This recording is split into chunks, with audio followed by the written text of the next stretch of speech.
tranquilo. Declaro abierto. The 9,972nd meeting of the Security Council is called to order. The provisional agenda for this meeting is the situation in the Middle East, including the Palestinian question. The agenda is adopted.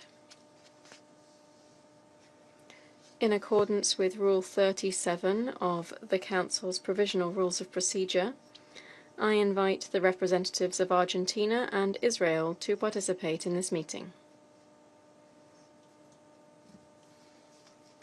It is so decided.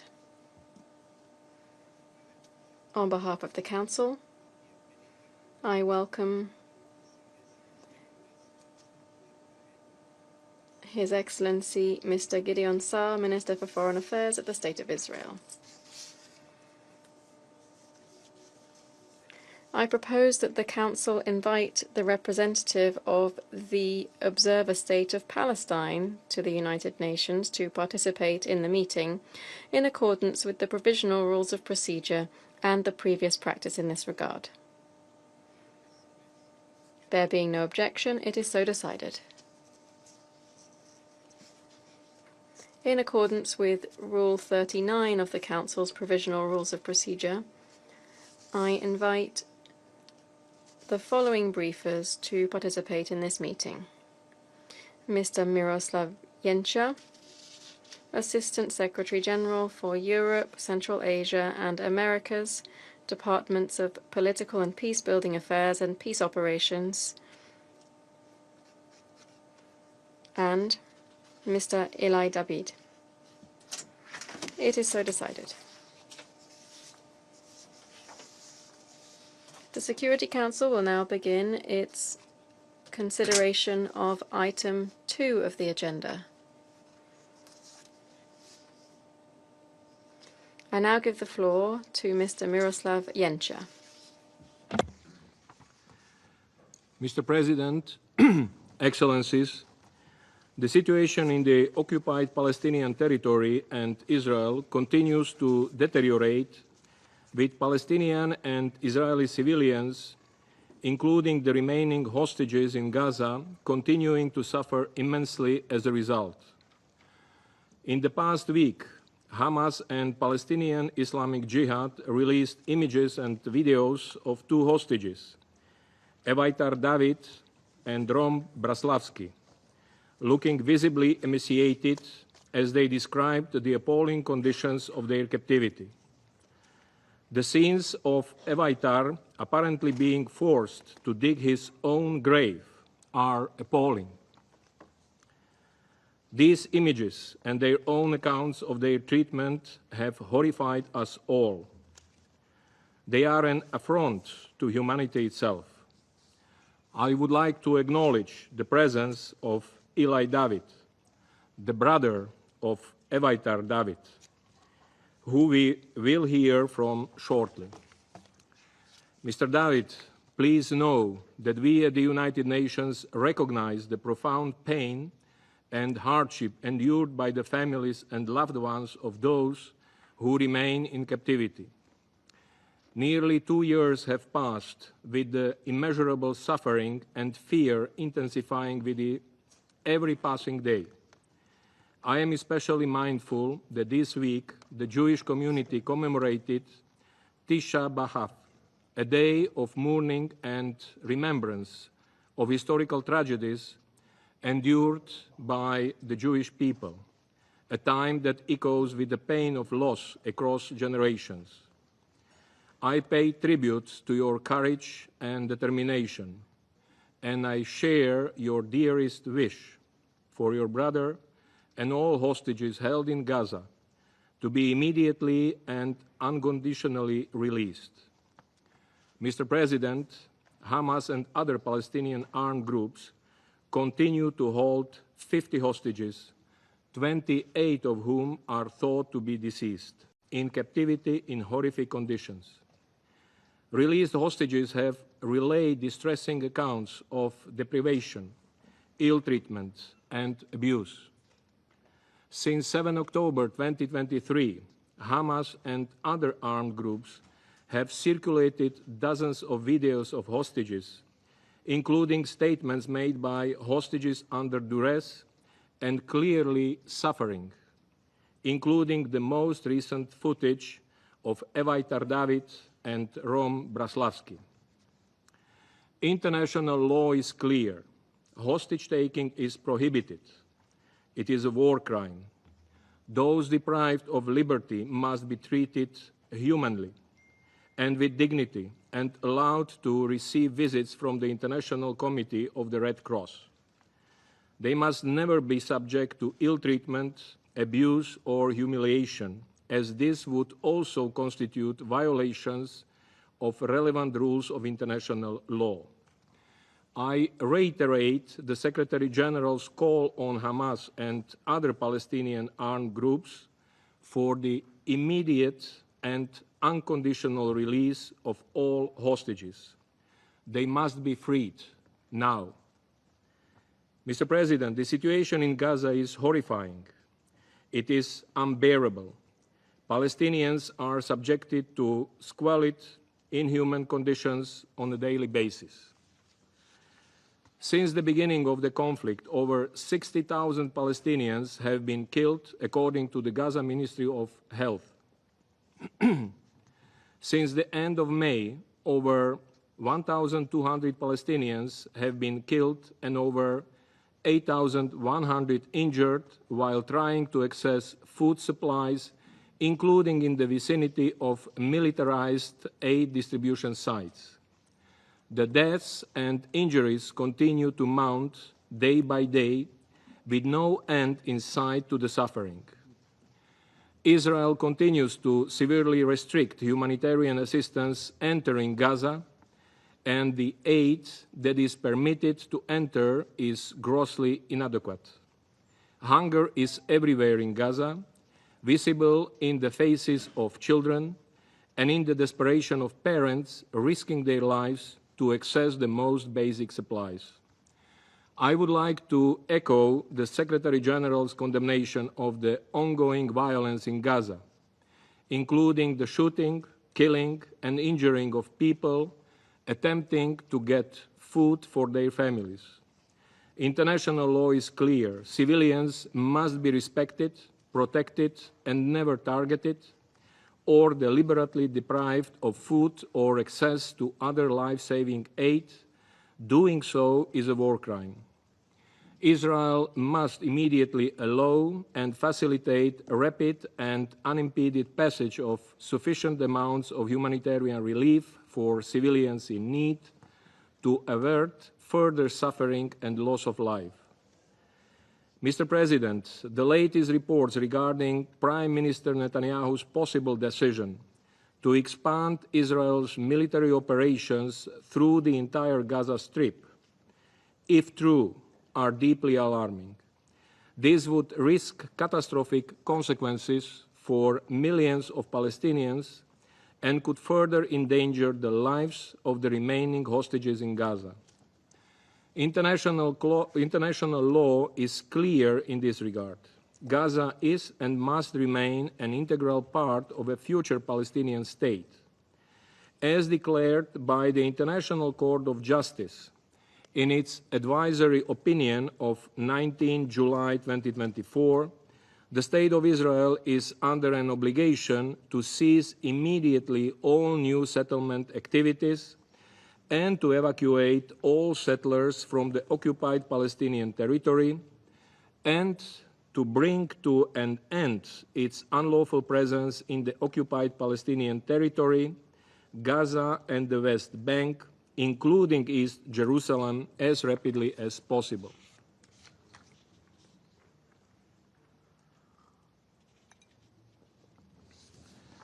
Mr. President, the United Nations has been clear. There is only one path to ending the ongoing violence and humanitarian catastrophe in Gaza: a full and permanent ceasefire, the immediate and unconditional release of all hostages. Life-saving humanitarian aid must flow into Gaza, at scale and without obstructions, and civilians must be guaranteed safe, unhindered access to assistance. There is no military solution to the conflict in Gaza or the broader Israeli-Palestinian conflict. We must establish political and security frameworks that can relieve the humanitarian catastrophe in Gaza, start early recovery and reconstruction, address the legitimate security concerns of Israelis and Palestinians, and secure an end to Israel's unlawful occupation and achieve a sustainable two-state solution, Israel and a fully independent, democratic, contiguous, viable, and sovereign Palestinian state, of which Gaza is an integral part, living side by side in peace and security within secure and recognized borders on the basis of the pre-1967 lines, with Jerusalem as the capital of both states. Thank you. Agradezco. I thank Mr. Yena for his briefing. I now give the floor to Mr. Eli David. Doy la palabra, señor. I give the floor to Mr. Eli David. Mr. President, members of the Security Council, distinguished delegates, my name is Eli David, and I am speaking before you today not as a politician or a diplomat, but as a brother. My younger brother, Eviatar David, along with Guy Gilboa Dalal and 48 other hostages, are being held hostage by Hamas in Gaza. Eviatar is the kindest person I know. I learned from him how to be a better son. He is shy, but full of life. He has the soul of a musician. He has played the guitar since he was 10, and we play together every week. I miss his smile, and I miss his hug, and I just want to see him hug my parents. Eviatar was kidnapped from the Nova Music Festival. At the age of 22, he went there to celebrate life, to dance, to enjoy the music he loves. Music is a very big part of who he is. Since that day, my brother and the other hostages have endured an unimaginable nightmare. This is not just a figure of speech. Their lives are truly hanging by a thread. We now know from medical reports and other indications that Eviatar, Guy, and the others are the brink of death. They may only have days left to live. Days. That is how urgent that is. They have each lost nearly half of their body weight. My little brother now weighs only around 40 kilograms. That's just around 90 pounds. Please see this picture of me and my siblings. This is me right here. This is me. My younger sister. This is Eviatar. Look at his smile.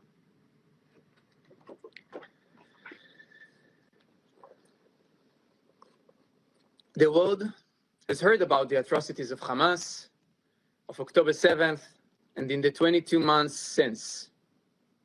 But what is happening to Eviatar and Guy is an act of calculated and depraved cruelty that defies human comprehension.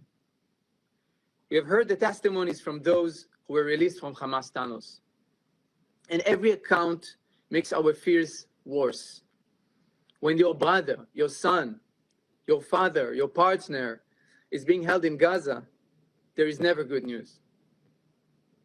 The only thing you can hold on to is that they might still be alive. But even that hope is fading, because the truth is, we don't know how much time they have left. 5 months ago, on February 22nd, we received what we thought at the time was the cruelest possible emotional torment to Eviatar.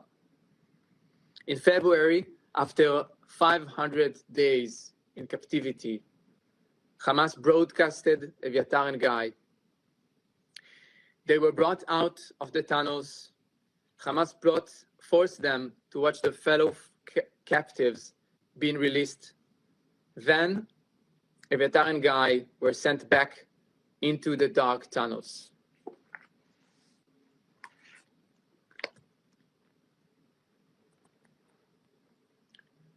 You could see clearly Guy here, right here, and this is Eviatar.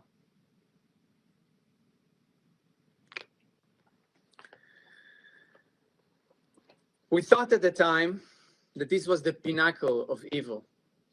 But then, just this past weekend, we received a new video from hell.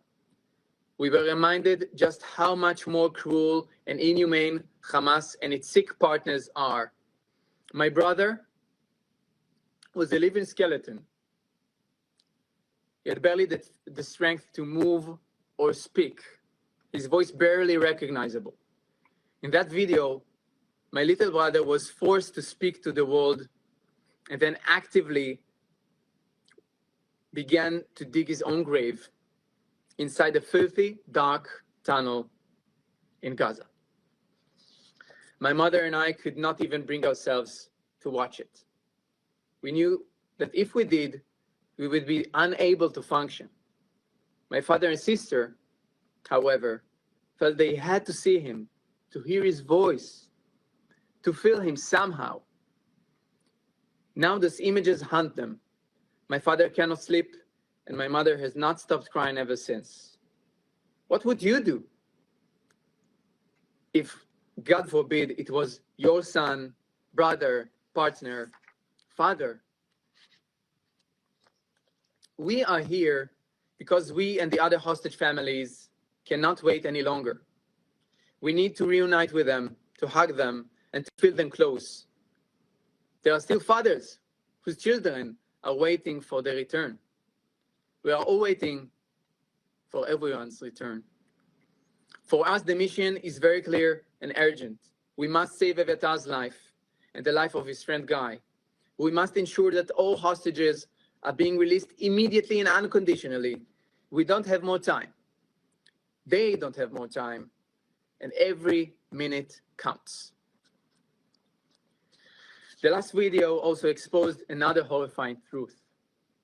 As my younger brother, a living skeleton, was forced to speak and dig his future grave, you can see the chubby and well-fed hand of Hamas terrorists enter into the frame.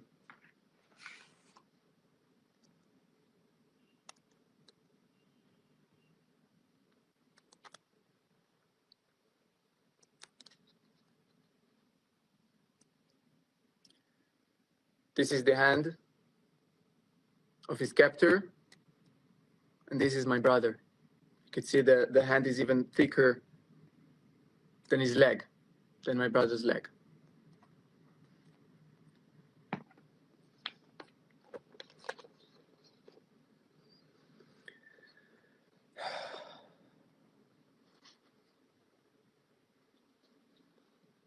Suddenly, Hamas confirmed what we have known for months. The terrorists have plenty of food. The only ones starving in Hamas tunnels are the hostages, my brother, Guy, and the 48 others. According to testimonies, we know that the terrorists are in a room nearby, not in the filthy dungeon where Eviatar and Guy are held. They are choosing to starve them as part of a sick and twisted propaganda campaign. They use them and starve them as a weapon of war. Survivors of captivity, including Tal Shoham and Omer Venkert, were held in the same space with my brother Eviatar and his friend Guy, testified to this. They told us that the terrorists always had plenty of food nearby and would even relish it loudly, while the hostages had none. It is all part of a calculated plan to torture the hostages, starve them, break their spirit, both psychologically and physically. This is a humanitarian crisis, the one of the hostages, that is being discussed here. Not here in the Security Council, and not in the other UN forums. The very soul of humanity is being scarred by Hamas's barbaric actions. We, the family of Eviatar, refuse to give up hope. We are weeping and suffering, but we are also fighting with every fiber of our being. We will not give up until we see him back home, until my mother and father can hug him again. I'm here to make a direct and urgent call to this esteemed body. First, we must demand the immediate unconditional release of Eviatar David, Guy Gilboa Dalal, and all the other hostages, living and deceased. Not only demand, but put every leverage we can to do so. The time for deliberation has run out. Their lives depend on immediate action. Eviatar, Guy, and the very least 18 other hostages are still alive. After 660 days, they have somehow managed to survive. And we call on you to rescue them from Hamas dungeons underground. Second, we must call for humanitarian aid to reach the hostages. While aid flows into Gaza to help the population, the hostages are being denied even the most basic necessities of life. They haven't received a shred of humanitarian aid since they were captive. This is a flagrant violation of international law. And third, we must recognize that this is a matter of life and death, requiring urgent medical intervention. Eviatar and Guy need immediate access to proper food and life-saving medical care. Every moment of delay is a step closer to a final tragic outcome. We all have responsibility. To the leaders of the world, to every member of this council, and to the global community, your silence is the face of this monstrous cruelty, is complicity. I urge you, do not let them die. We don't have time. Do not let them spend another minute in darkness, suffering beyond imagination. While we do our part, demanding from the Israeli government to do everything to save the hostages, all leaders should unite to pressure Hamas and its partners. Act now before it's too late. Save Eviatar David. Bring my little brother home. Thank you. Agradezco. I thank Mr. David for his briefing. I will now give the floor to those council members who wish to make statements. I give the floor to the representative of Denmark. Thank you, Mr. President. Mr. David, I want to thank you for your powerful and courageous testimony today. On behalf of Denmark, I wish to convey our deepest sympathies. What you and your family continue to endure is unimaginable. Your presence here today not only honors your loved one, but also sheds light on the profound human toll of this conflict.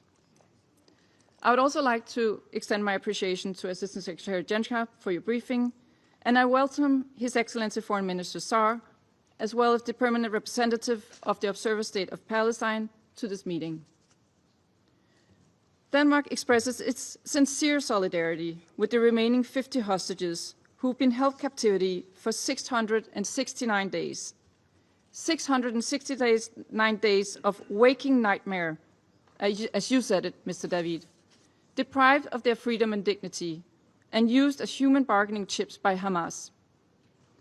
The recent images showing Rom Blaslavsky and Eviatar Davidid in inhumane states are enormously distressing and should be utterly condemned. We regret that the hostages have not been granted any humanitarian access to address their medical and other humanitarian needs as required under international law. Our thoughts are with them and their families. We re-emphasize that hostage-taking is a war crime, and we reiterate our demand for the immediate, unconditional, safe, and dignified release of all remaining hostages. Mr. President, Denmark firmly condemns the heinous terrorist attacks on October 7 perpetrated by Hamas. The attack resulted in the deliberate targeting of civilians, the killing of over 1,200 people, and the abduction of more than 200 individuals, including women and children. Israel has every right to respond to such a brutal and barbaric attack. However, Israel's response must be exercised in compliance with international law and with full respect for international humanitarian law. This includes the principles of distinction, proportionality, and precaution, which are fundamental to protecting civilian lives. The fight against terrorism cannot come at the expense of the rules that safeguard our shared humanity. Denmark reiterates that any attempt by Israel to annex Palestinian land would be unacceptable and violate international law.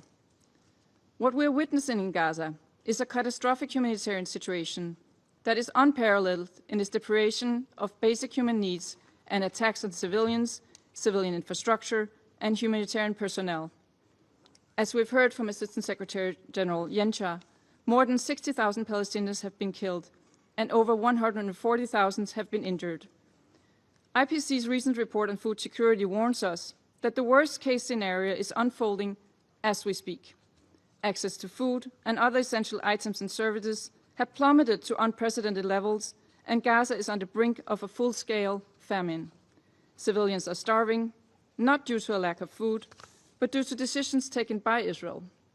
We cannot continue to let this happen. International law is clear. Humanitarian aid should never be used as a bargaining chip or a political tool.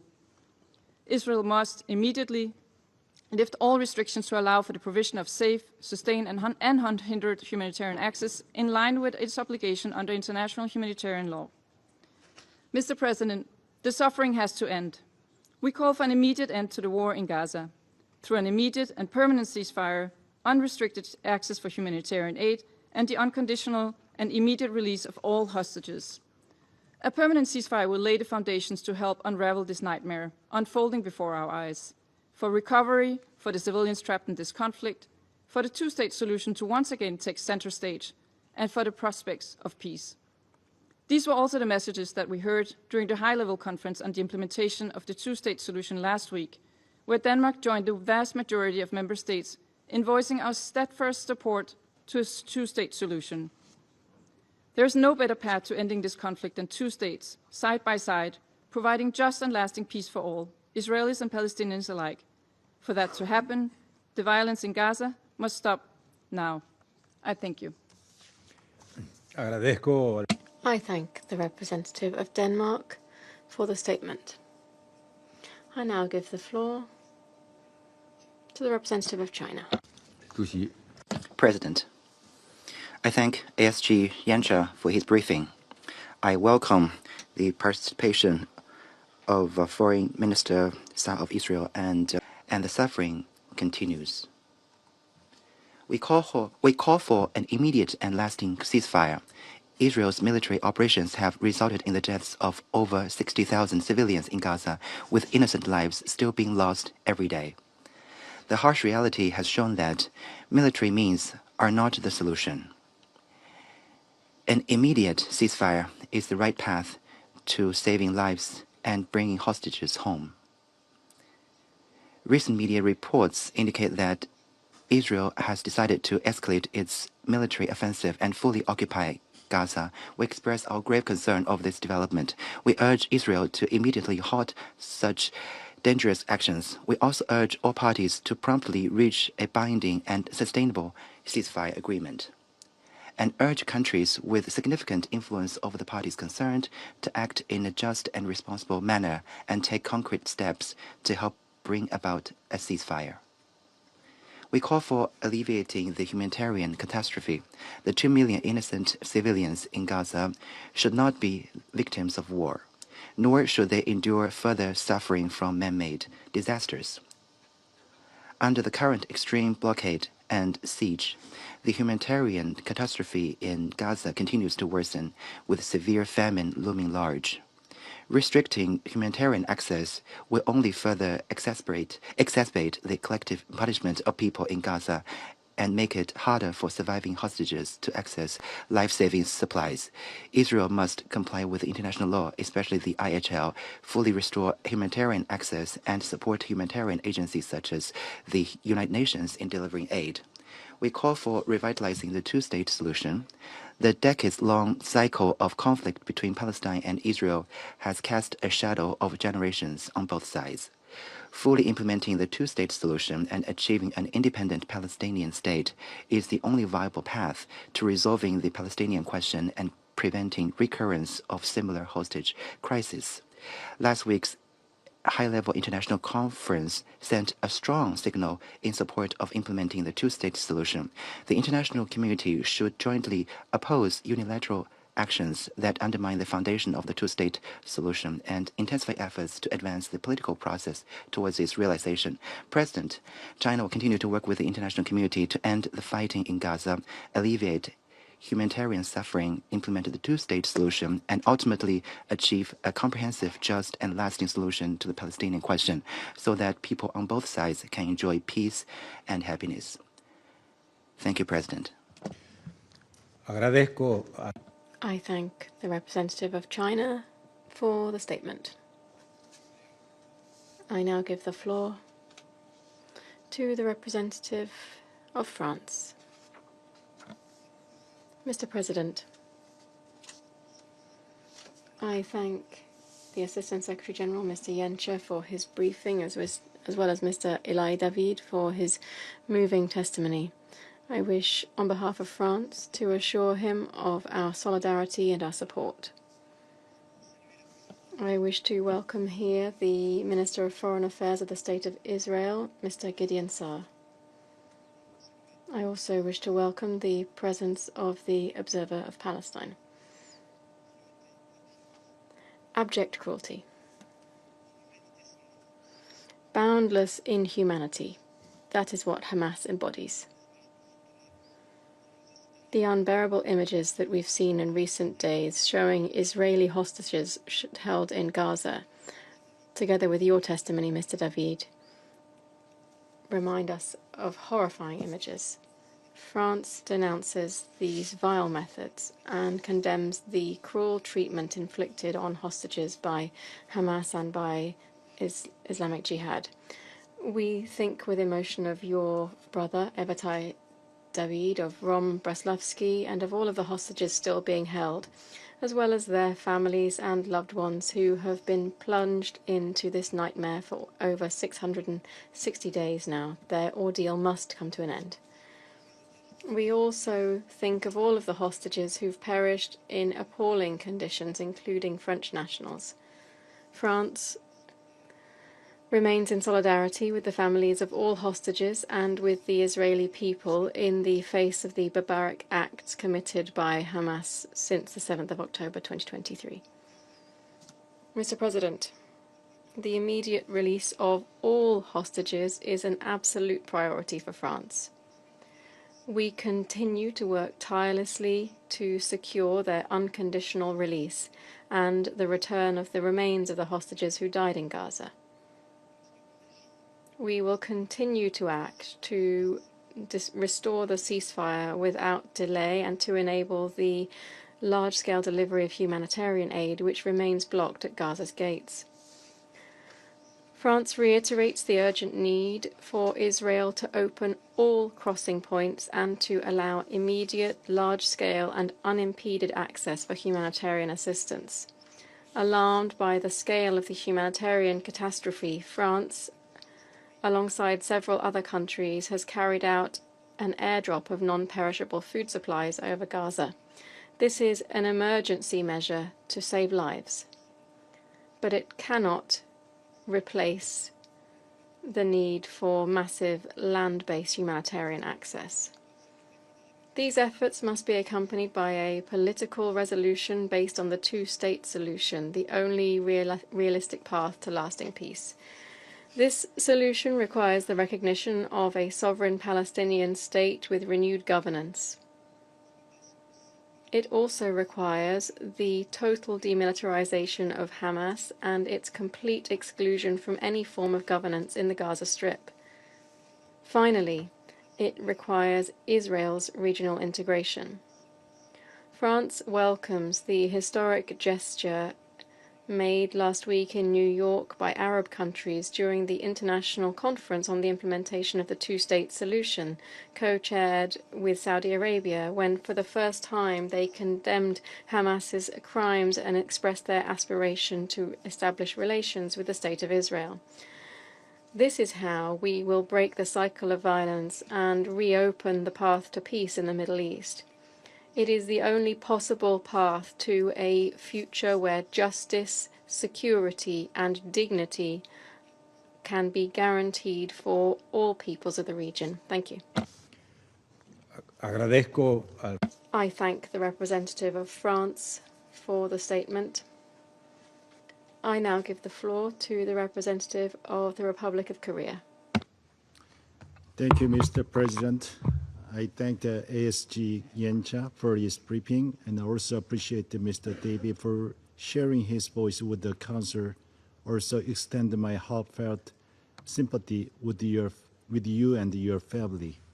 I also welcome the participation of His Excellency, Sir, Minister of the Foreign Affairs, and then permanent representative of the Observer State of the Palestine to this meeting. Mr. President, the world is horrified to see the tragedy unfolding in Gaza at this very moment. We are appalled by the fact that Hamas, who committed one of the worst terrorist attacks in recent history, still holds 50 hostages for almost 2 years in utterly inhumane conditions. We also witness every day appalling videos and images in the media of the scores of the bone-emaciated Palestinian civilians who have not been spared from the escalating famine stalking life in Gaza. Reiterating our deepest concern of the deteriorating conditions for the hostages as well as civilians in Gaza and the West Bank, let me stress following 3 points. First, the swift and unhindered delivery of all humanitarian aid should be ensured at scale in full collaboration with the United Nations. Starvation must not be weaponized. We take note of the reports claiming Israel has begun tactical pauses for 10 hours a day in al-Mawasi, Deir al-Balah, and Gaza City. This announcement is better than nothing, but has not improved the hunger situation on the ground. Republic of Korea calls on Israel to open all available crossings, ensure safe and speedy delivery of and the access to humanitarian aid. We call on Israel to uphold its commitments and then to expand the humanitarian pauses throughout the Gaza Strip. We also call on Israel to ensure the activities of the UN humanitarian agencies and their partners. Coordination must be limited to essential measures to guarantee their safe work, and there must not be any administrative hindrances. Second, the war in Gaza must end now. Thus, we reiterate our strong support for the efforts by the mediators, including the U.S. We understand that a deal to secure ceasefire and the release of the hostages is the only viable option for Israel to end the war.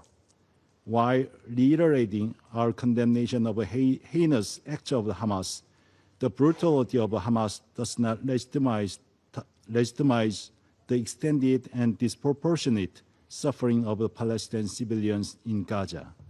Israel must also faithfully engage in the negotiations, carefully listening to the voices of the desperate families of the 50 hostages still held in Gaza, who are appealing for immediate end to the war. We hope that the mediators will continue their efforts to reach a deal that will lead to a permanent end to the war and release of all hostages.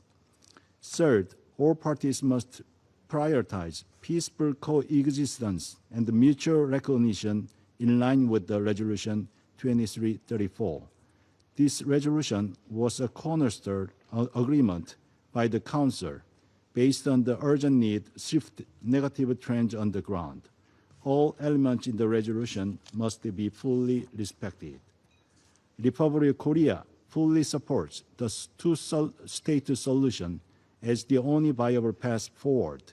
As such, we urge Israel to join the international call to enhance peace, prosperity, and dignity for all in Israel and Palestine. I thank you, Mr. President.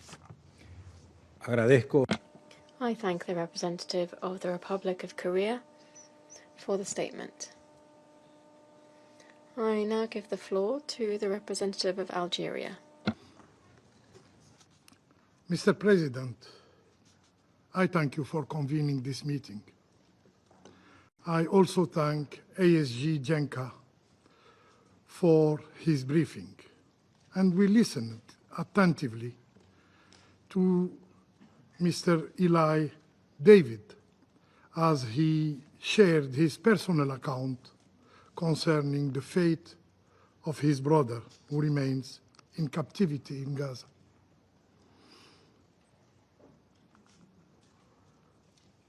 His brother should never have stayed in captivity if the ceasefire in Gaza was not abruptly breached by the Israeli occupying power. Let us be clear. Algeria does not stand idle before the suffering of humankind. Wherever pain works, our conscience works with it. For us, the call of humanity is not a choice. It is a sacred duty.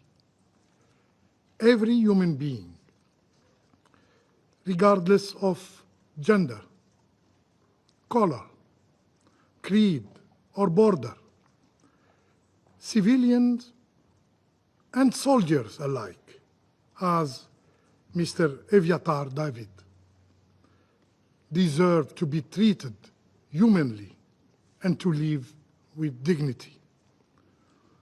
We do not weigh lives on scales of interest.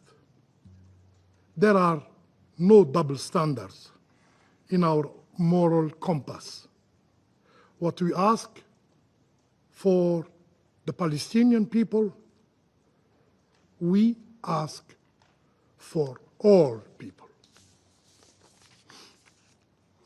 And Algeria holds the right to food as sacred. It's not a privilege, it is a right enshrined in Article 25 of the Universal Declaration of Human Rights. The right of everyone to an adequate standard of living, a right to food, a right to dignity, a right to life. We have long warned of the catastrophe in Gaza. We have echoed repeatedly the plights of a Palestinian starving people. We have joined the calls made by nearly every voice on earth, except a few. And today, this meeting is called by the Israeli occupying power, who blatantly denied the famine in Gaza. The same occupying power that cut off food, water, electricity, and medicine in Gaza. The same power that on July 29th was condemned by United Nations experts. They said it plainly, and I quote, "Israel's acts in Gaza are barbaric. Government officials may be committing crime under the Rome Statutes, extermination by starvation." End of quote. These are not our words. These are the findings of international experts. Mr. President, what has been allowed very recently into Gaza as humanitarian relief is a drop in the ocean of need. Airdrops are not the solution. You cannot feed people from the sky while allowing the sealing of the land under them. The Israeli occupying power must open all crossing, all roads, all lifelines. This is not a request. Let me be clear. Humanitarian access is a legal obligation under the Geneva Conventions. It's not a favor. It is not negotiable. It cannot be used as a bargaining chips in exchange for those held in captivity. The IPC has spoken. The worst-case scenario is unfolding in Gaza. Famine thresholds have been crossed. Malnutrition is rampant among all people in Gaza, including, unfortunately, including those in captivity. The reality long denied by the Israeli occupying power has never been a secret to anyone. It was known. It was felt. It was lived daily by the people of Gaza. Today, the image that shocked some should surprise no one. Food insecurity grips every household. Hunger is not an exception. It is the rule. The truth, long suppressed, is now visible in all who choose to see, not to shrug off. According to some sources, as of yesterday, credible sources, 180 people have died from starvation. Among them, 93 children. This is real. This is undeniable. They were lives, not statistics. They had dreams. They had names. Names? Zainab Abu Halib, a baby who died from malnutrition.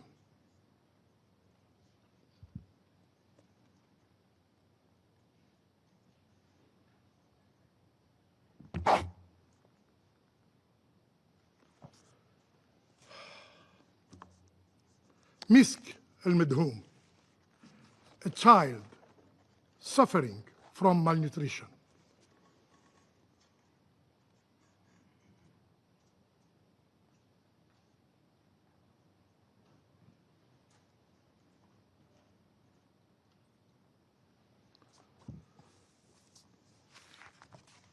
Razan Abu Zahar, who died of hunger.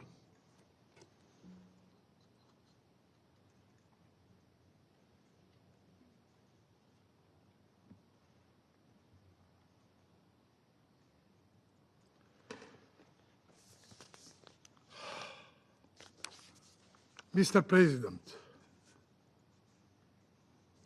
more than 61,000 Palestinians have already been killed. Since the month of March, more than 1,500 were killed while seeking food, and over 150,000 were injured. What we are witnessing is not erratic. It is methodical. Call it what it is. Genocide. Genocide. Genocide. As described by Israeli voices, by David Grossman, by Guy Chalet, and others, as seen by Humanitarian on the ground, as felt by the whole world, and still some denied it. No ignorance can excuse it. No silence can justify it. Future generations will ask, where were you? Where were you when Gaza was starving? In the Security Council? Where were you when children died searching for food, for bread? In the Security Council? Where were you when an entire people was crushed in the name of security? And history will record those who so often lectured us on the right to self-defense. Those who denied the crime were complicit. Those who stayed silent were witnesses of shame. Mr. President, injustice must never be normalized. It cannot become the new ordinary. That's why we call firmly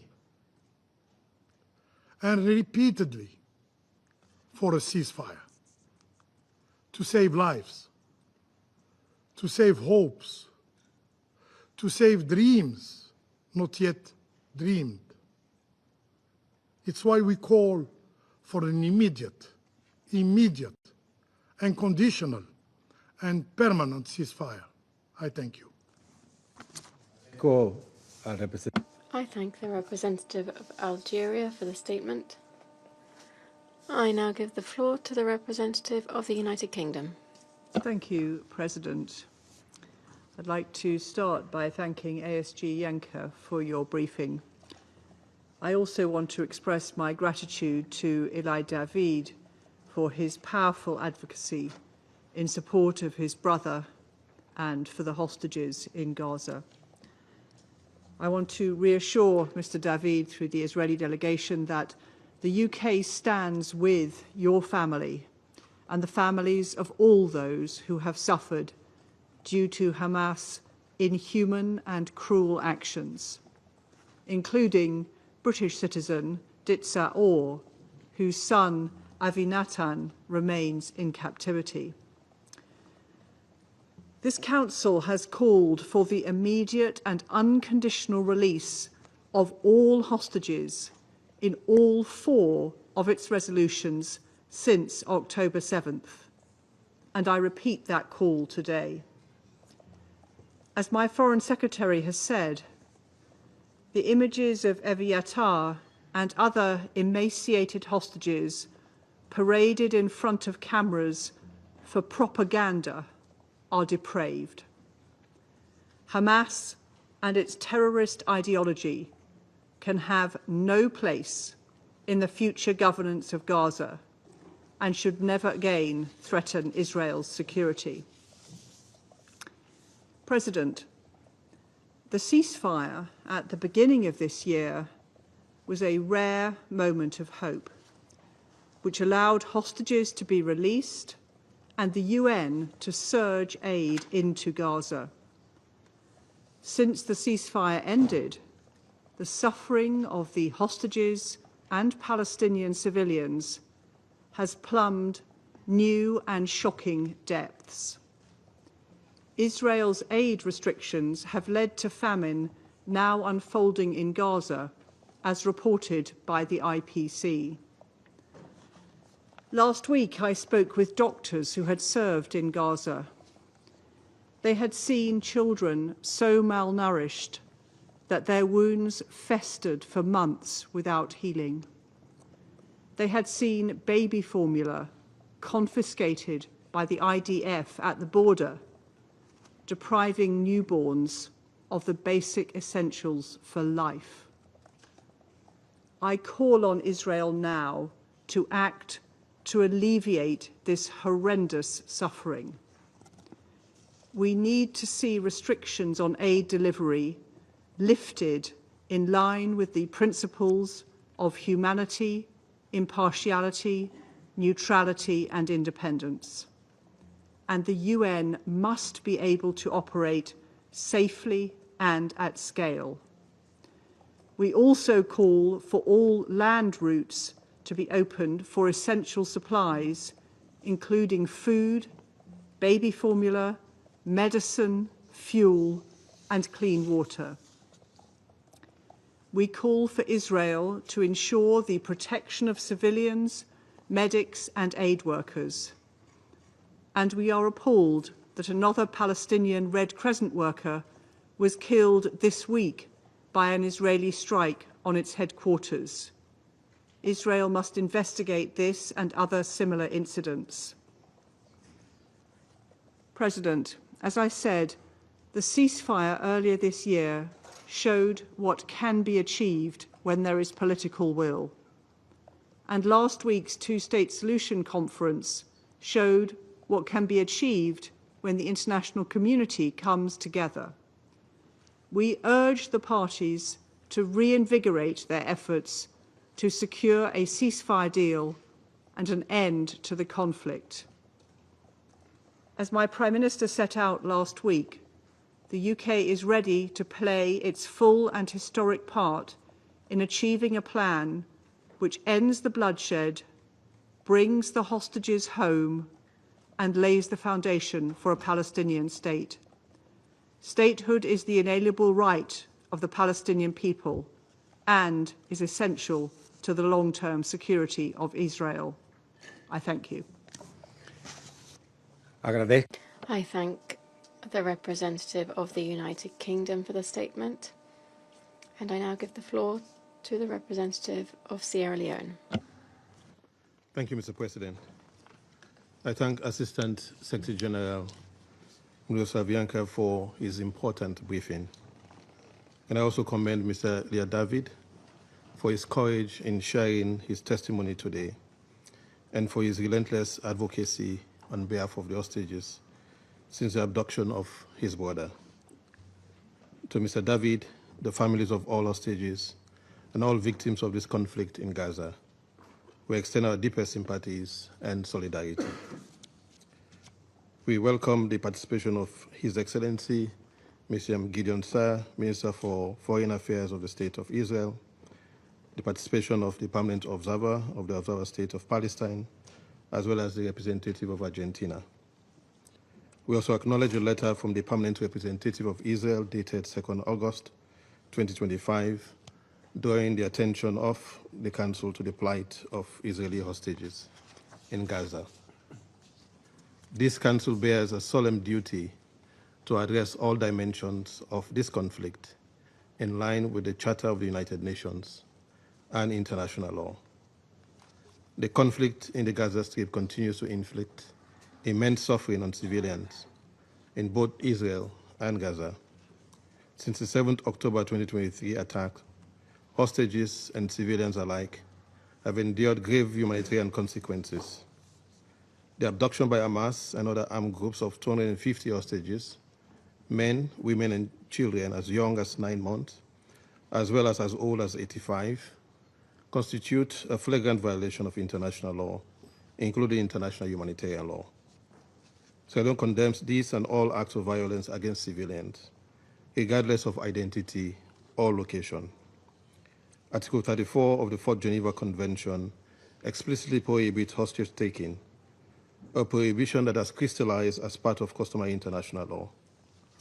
Hostage-taking is also codified as a war crime under Article 8 of the Rome Statute of the International Criminal Court. We remain gravely concerned that 50 individuals remain in captivity with no information on their condition and no access to humanitarian assistance. Recent media videos have shown their appalling treatment.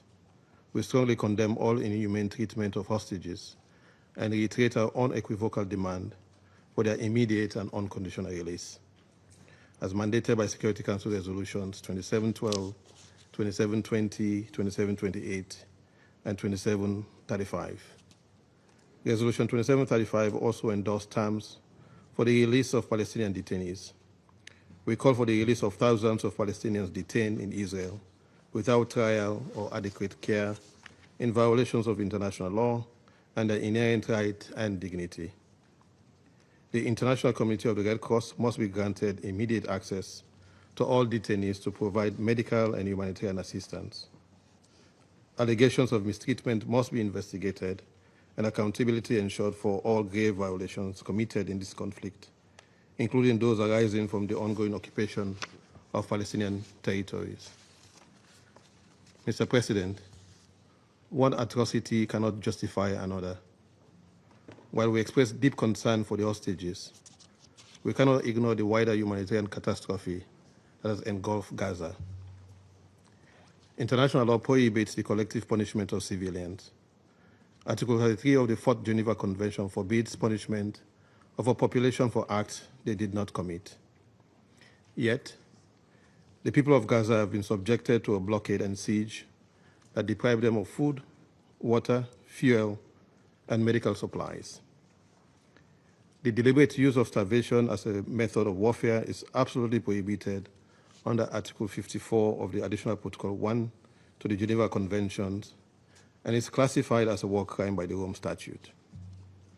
The images of emaciated bodies and widespread malnutrition underscore the devastating consequence of this deprivation.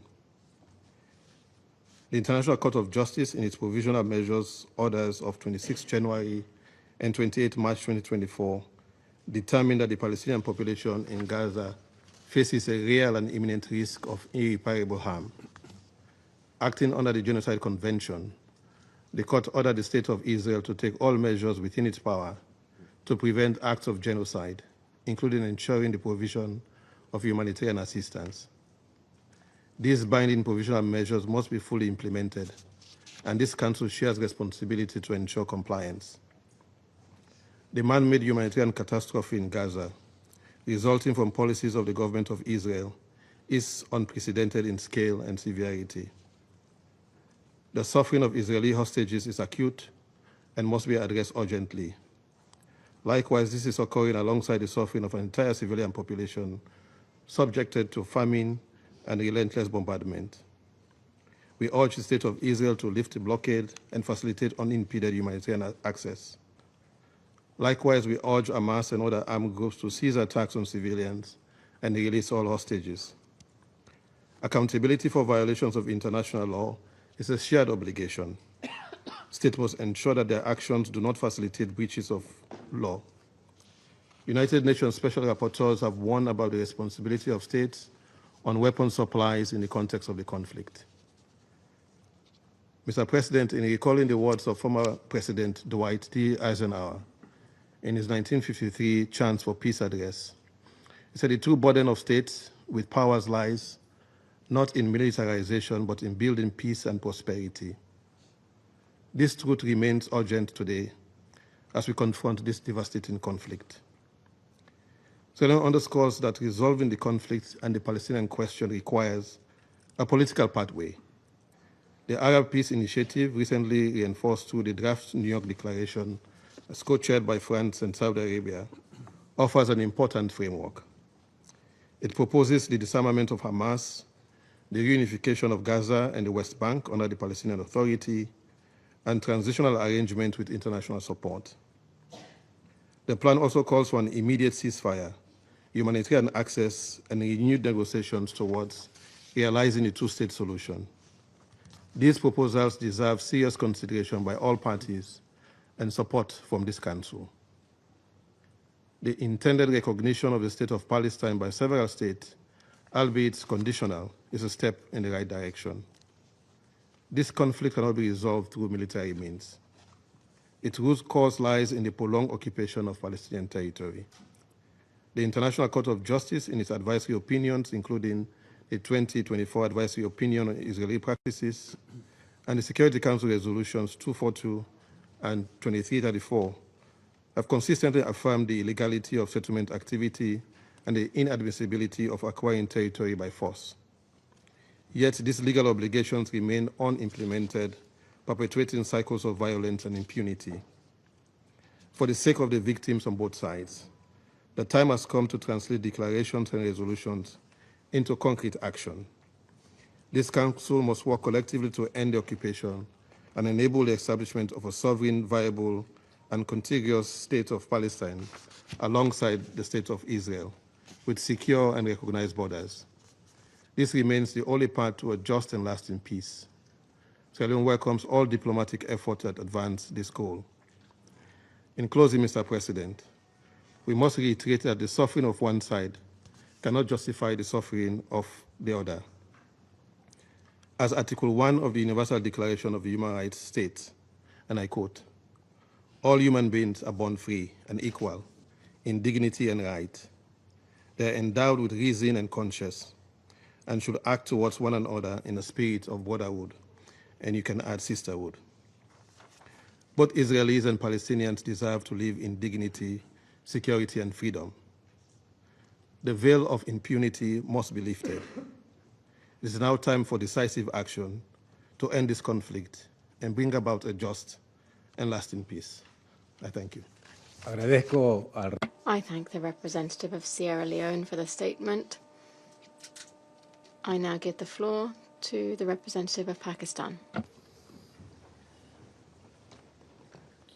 Mr. President, we join colleagues in thanking Assistant Secretary General Miroslav Zhencha for his briefing. We also listened with deep empathy to Mr. David's statement and sincerely hope for the safe and swift reunification of his family and all others still held in captivity. The taking of hostages is a clear violation of international law and totally unacceptable. Hostages must be released. Among other things, this was a clear demand in the draft resolution of the Security Council presented by the E10, including Pakistan in June.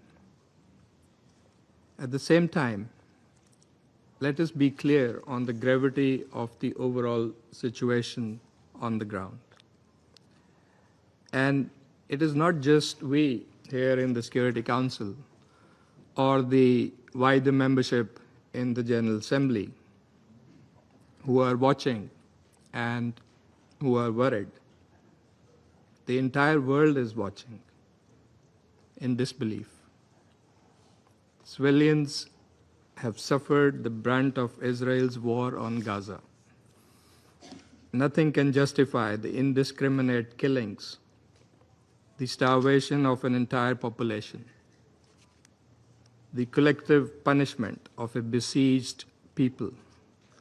These actions are not only morally indefensible, they constitute grave breaches of international law, including the Geneva Conventions, and stand in flagrant violation of binding measures issued by the International Court of Justice. Mr. President, the humanitarian catastrophe in Gaza continues to escalate at an unprecedented scale. According to UN human rights experts, Israel's widespread and systemic abuse of Palestinians in detention and arbitrary arrest practices over decades, coupled with the absence of any restraints by the Israeli state since 7 October 2023, paint a shocking picture enabled by absolute impunity. Around 9,500 Palestinians, including hundreds of children and women, are currently imprisoned, around one-third without charge or trial. This is a profound violation of basic human rights, and again, totally unacceptable. 60,000 Gazans have been killed, 18,500 children. Palestinian children have been killed at a rate more than 1 per hour since the war began. Mr. President, although I could have said this, but this is not my statement. It is the Washington Post, which has also published the names and ages of each of those 18,500 Palestinian children. The leading Israeli newspaper, Haaretz, has described the situation in Gaza as, quote, likely the most extreme example of politically driven starvation in the 21st century, unquote. The consequences are therefore horrible.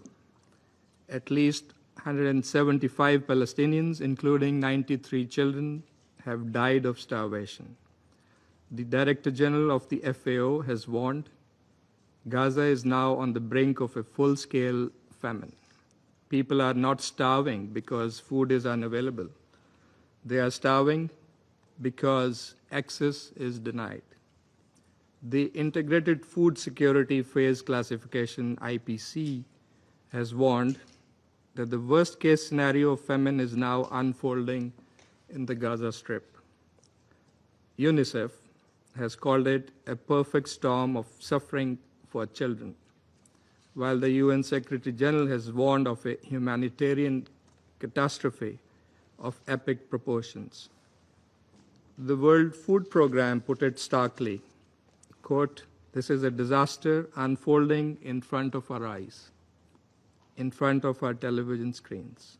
Mr. President, even the delivery of humanitarian aid has become deadly. Over 1,200 aid-related killings have been documented since May.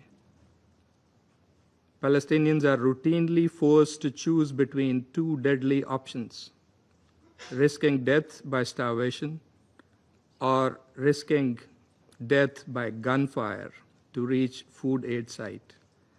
And this is what the New York Times is saying, Mr. President. This war on civilians must end. We call for an immediate, unconditional, and permanent ceasefire, full Israeli withdrawal, the release of hostages, and unimpeded humanitarian access.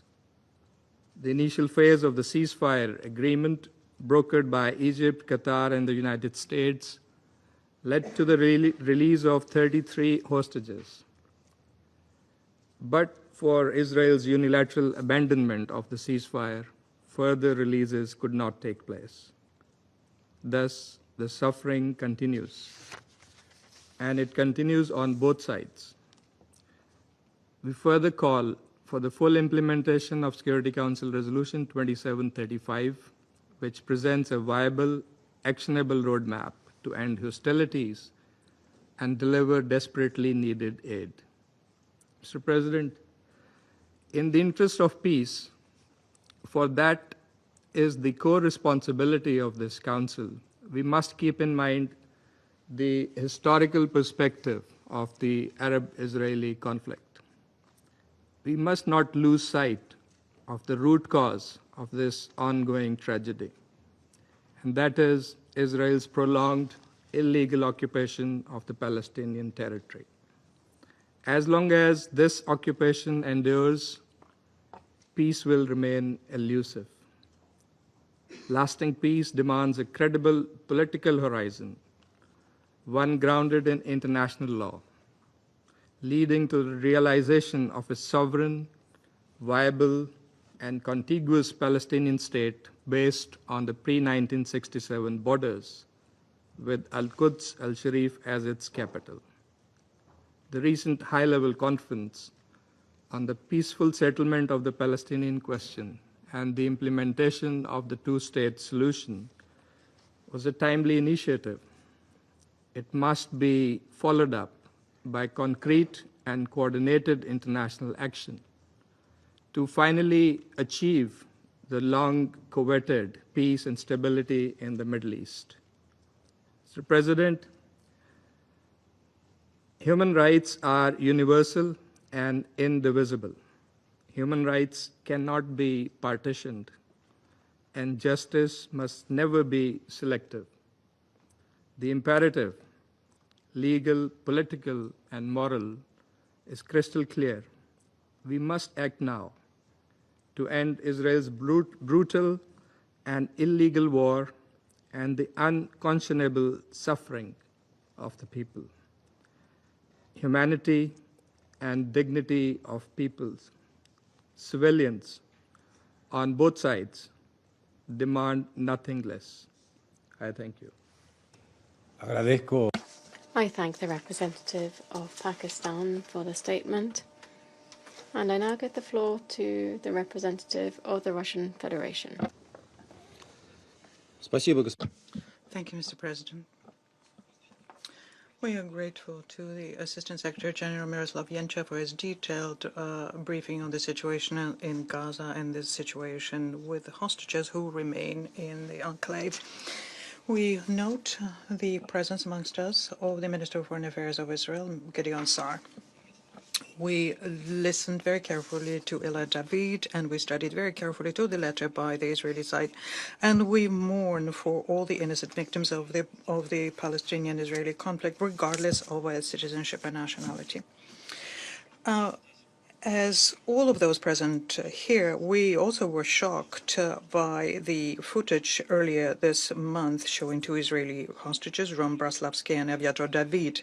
In the video, they looked depressed, severely emaciated, and weakened because of an acute shortage of food and water, which, as we know, is something that all people in Gaza encounter. Every day spent by the hostages in Gaza is a tragedy for themselves, for their families, who spend every minute of their time waiting for their return. We also listened very carefully to the recent statements made by the relatives of Ron Braslavsky, Aviator David, and other Israelis held in Gaza. And we share their pain, but we cannot overlook the fact that the people who are in such a terrible emotional state and who fear for their children also voice a direct criticism of the leadership of the country, which, according to some of them, is drawing out the negotiating process with Hamas and thereby is assigning a death warrant for the remaining hostages. Let me recall here that we immediately condemned the tragic events of the 7th of October 2023. There can be no justification for that, nor can there be a justification for the collective punishment of the people in Gaza and turning a whole region into a zone of total despair. We advocated and continue advocating an immediate and unconditional release of all detainees and an immediate ceasefire in Gaza. Mr. President, we are sincerely convinced that there is no delegation in this room which would dispute the very simple fact that the life of any person is important and priceless, and we shouldn't have to decide whose suffering is more worthy of attention. This applies equally to the Israelis in captivity and to the peaceful Palestinians who, for now 670 days, have been essentially suffering the bombardment by Israel. at the time when the whole world will watch the terrible footage of Rom Braslavsky and Viator David with horror, from Gaza, we received shocking data about the fact that since the 1st to the 2nd of August, 180 people died there. Such tragedies is something that we receive information about essentially daily. Since October 2023, more than 61,000 Palestinians have died, and amongst them, according to UNICEF, 18,000 are children. Against this background, the general situation in Gaza can only be characterized as a humanitarian catastrophe. And this has consequences not just for the Gazans, but also for the Israeli hostages. Palestinians themselves are dying in the enclave not only as a result of air bombs or artillery shelling, but also because of widespread hunger and disease outbreaks. According to the World Food Programme, every third Palestinian is going hungry for several days in a row. The grim statistics of the victims of hostilities and the lack of hunger is compounded by the dead and wounded as they line up for food rations at the sites of the so-called Gaza Humanitarian Foundation. And there the numbers of victims is in the thousands. Since 27th of May, almost 1,500 Palestinians were killed. We're seriously worried also by the consequences of the practice that was resumed since the end of July, the practice of airdropping of food supplies.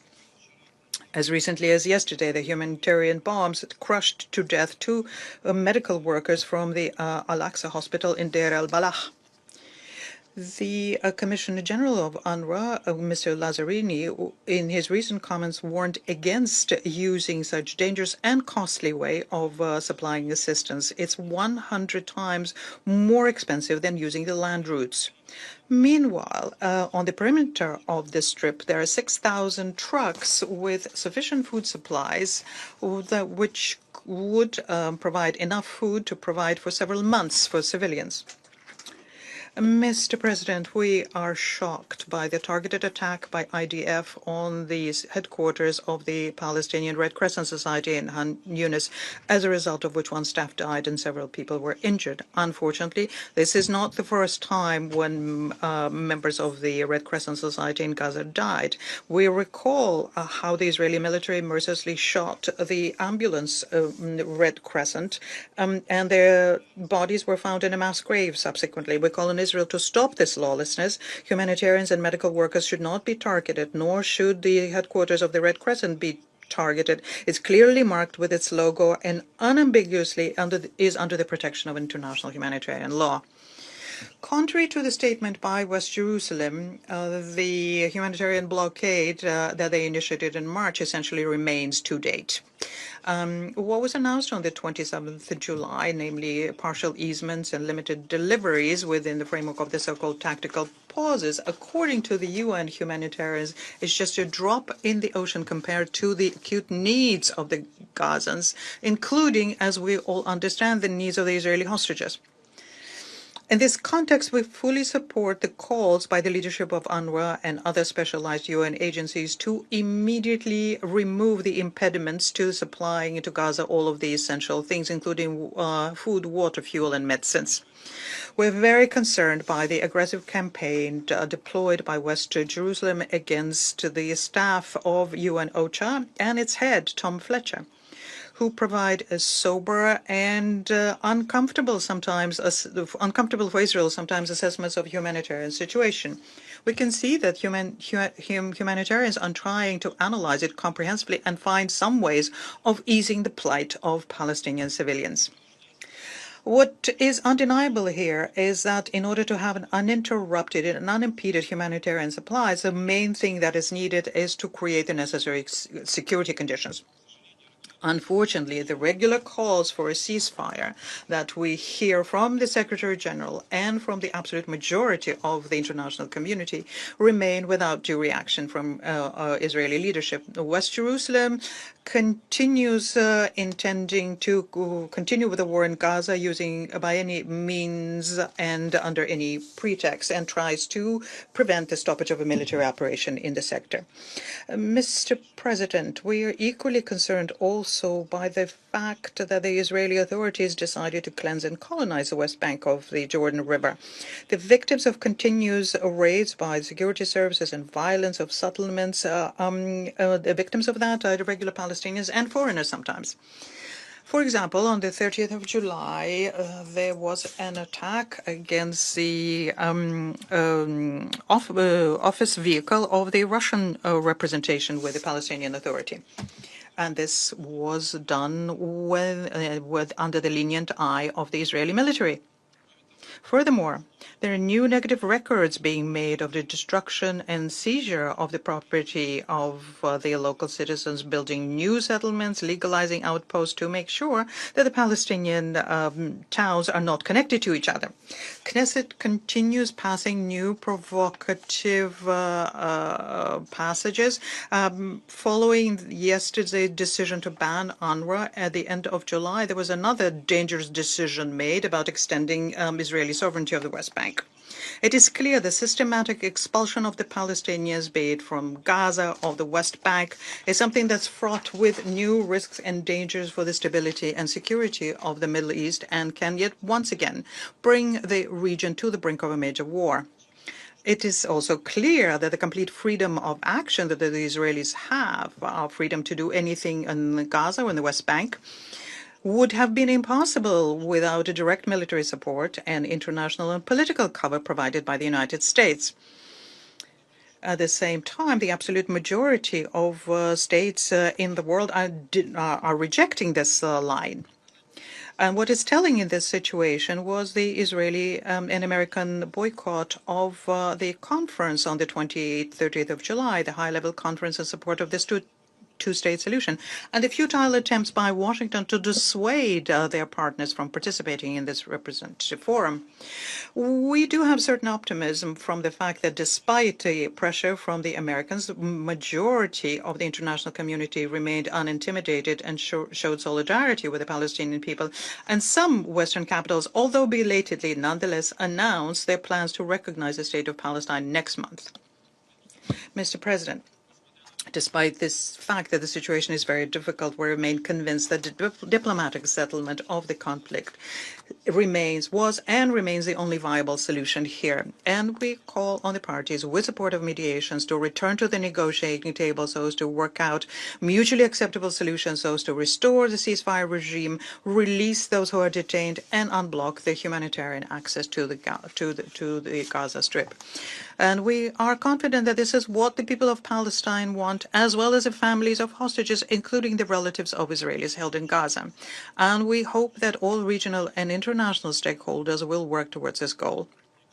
The negotiation process must return to a political track, which will the kind that will accommodate both Israelis' legitimate security interests and the Palestinian people's hard-earned right to establish their own state within the 1967 borders. I thank you for your attention. I thank the representative of the Russian Federation for the statement, and I now give the floor to the representative of Somalia.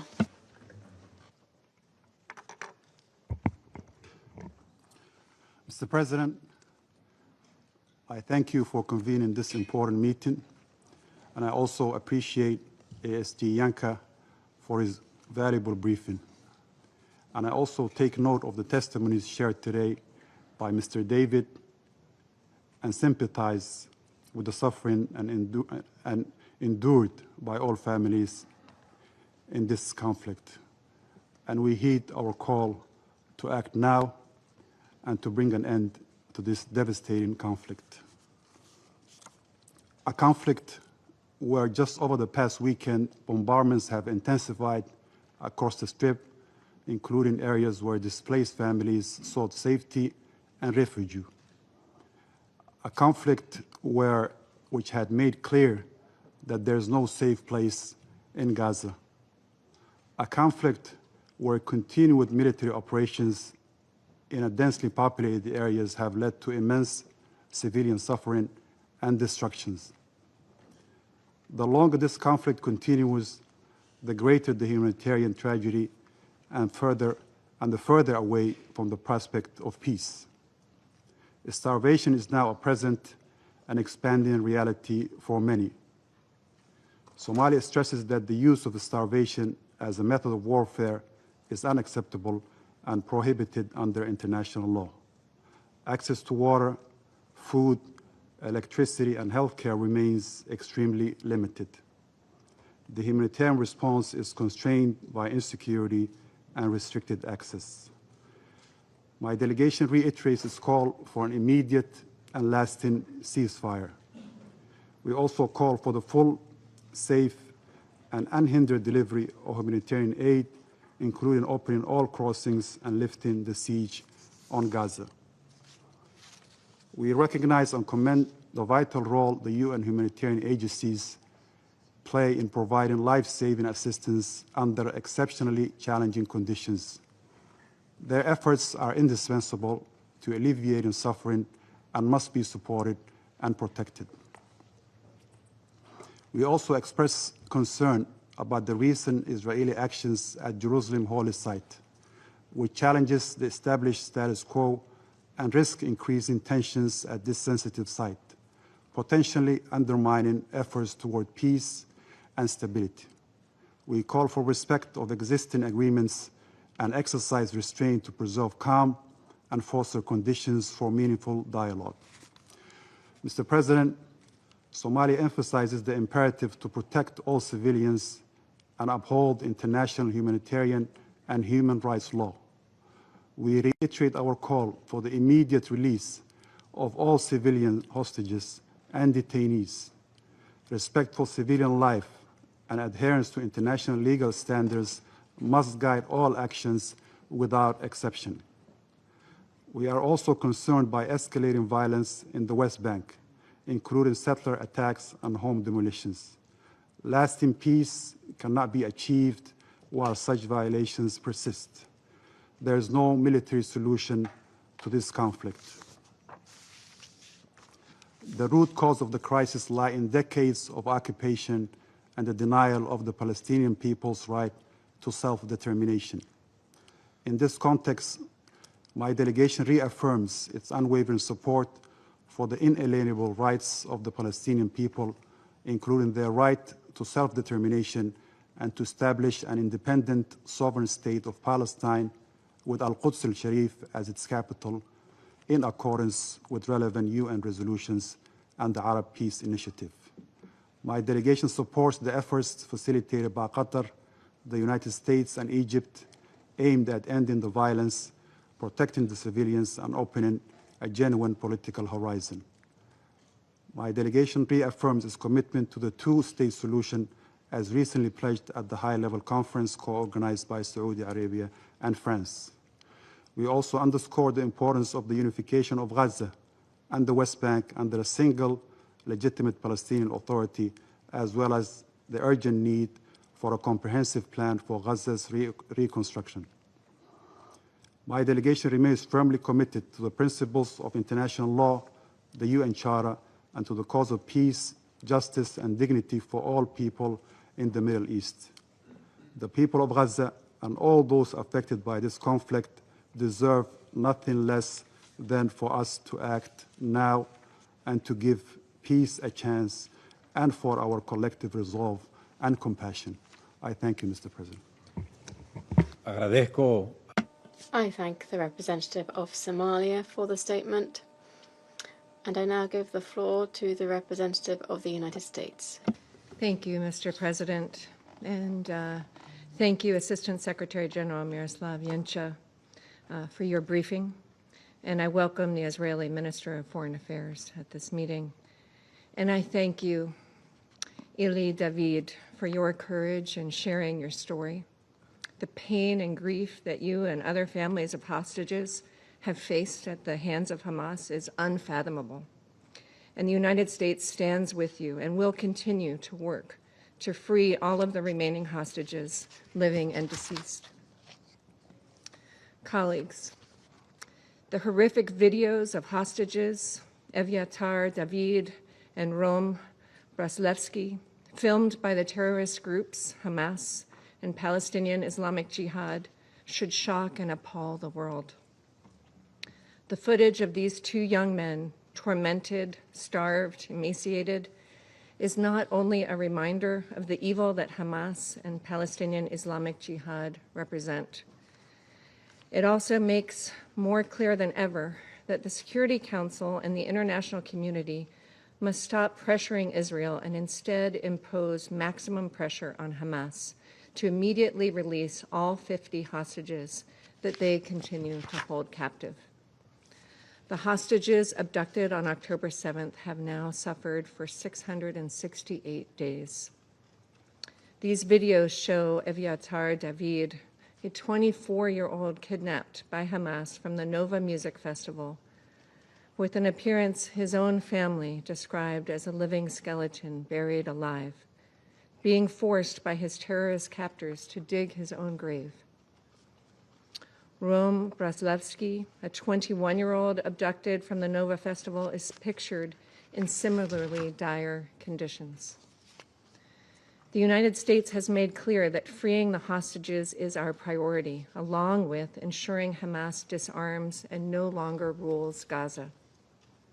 President Trump, Special Envoy Witkoff, and Secretary Rubio continue to work tirelessly to end the war, release the hostages, including Itai Chen and Omer Nutra, the two Americans still held by Hamas, and bring peace to Gaza and give it a future free of Hamas.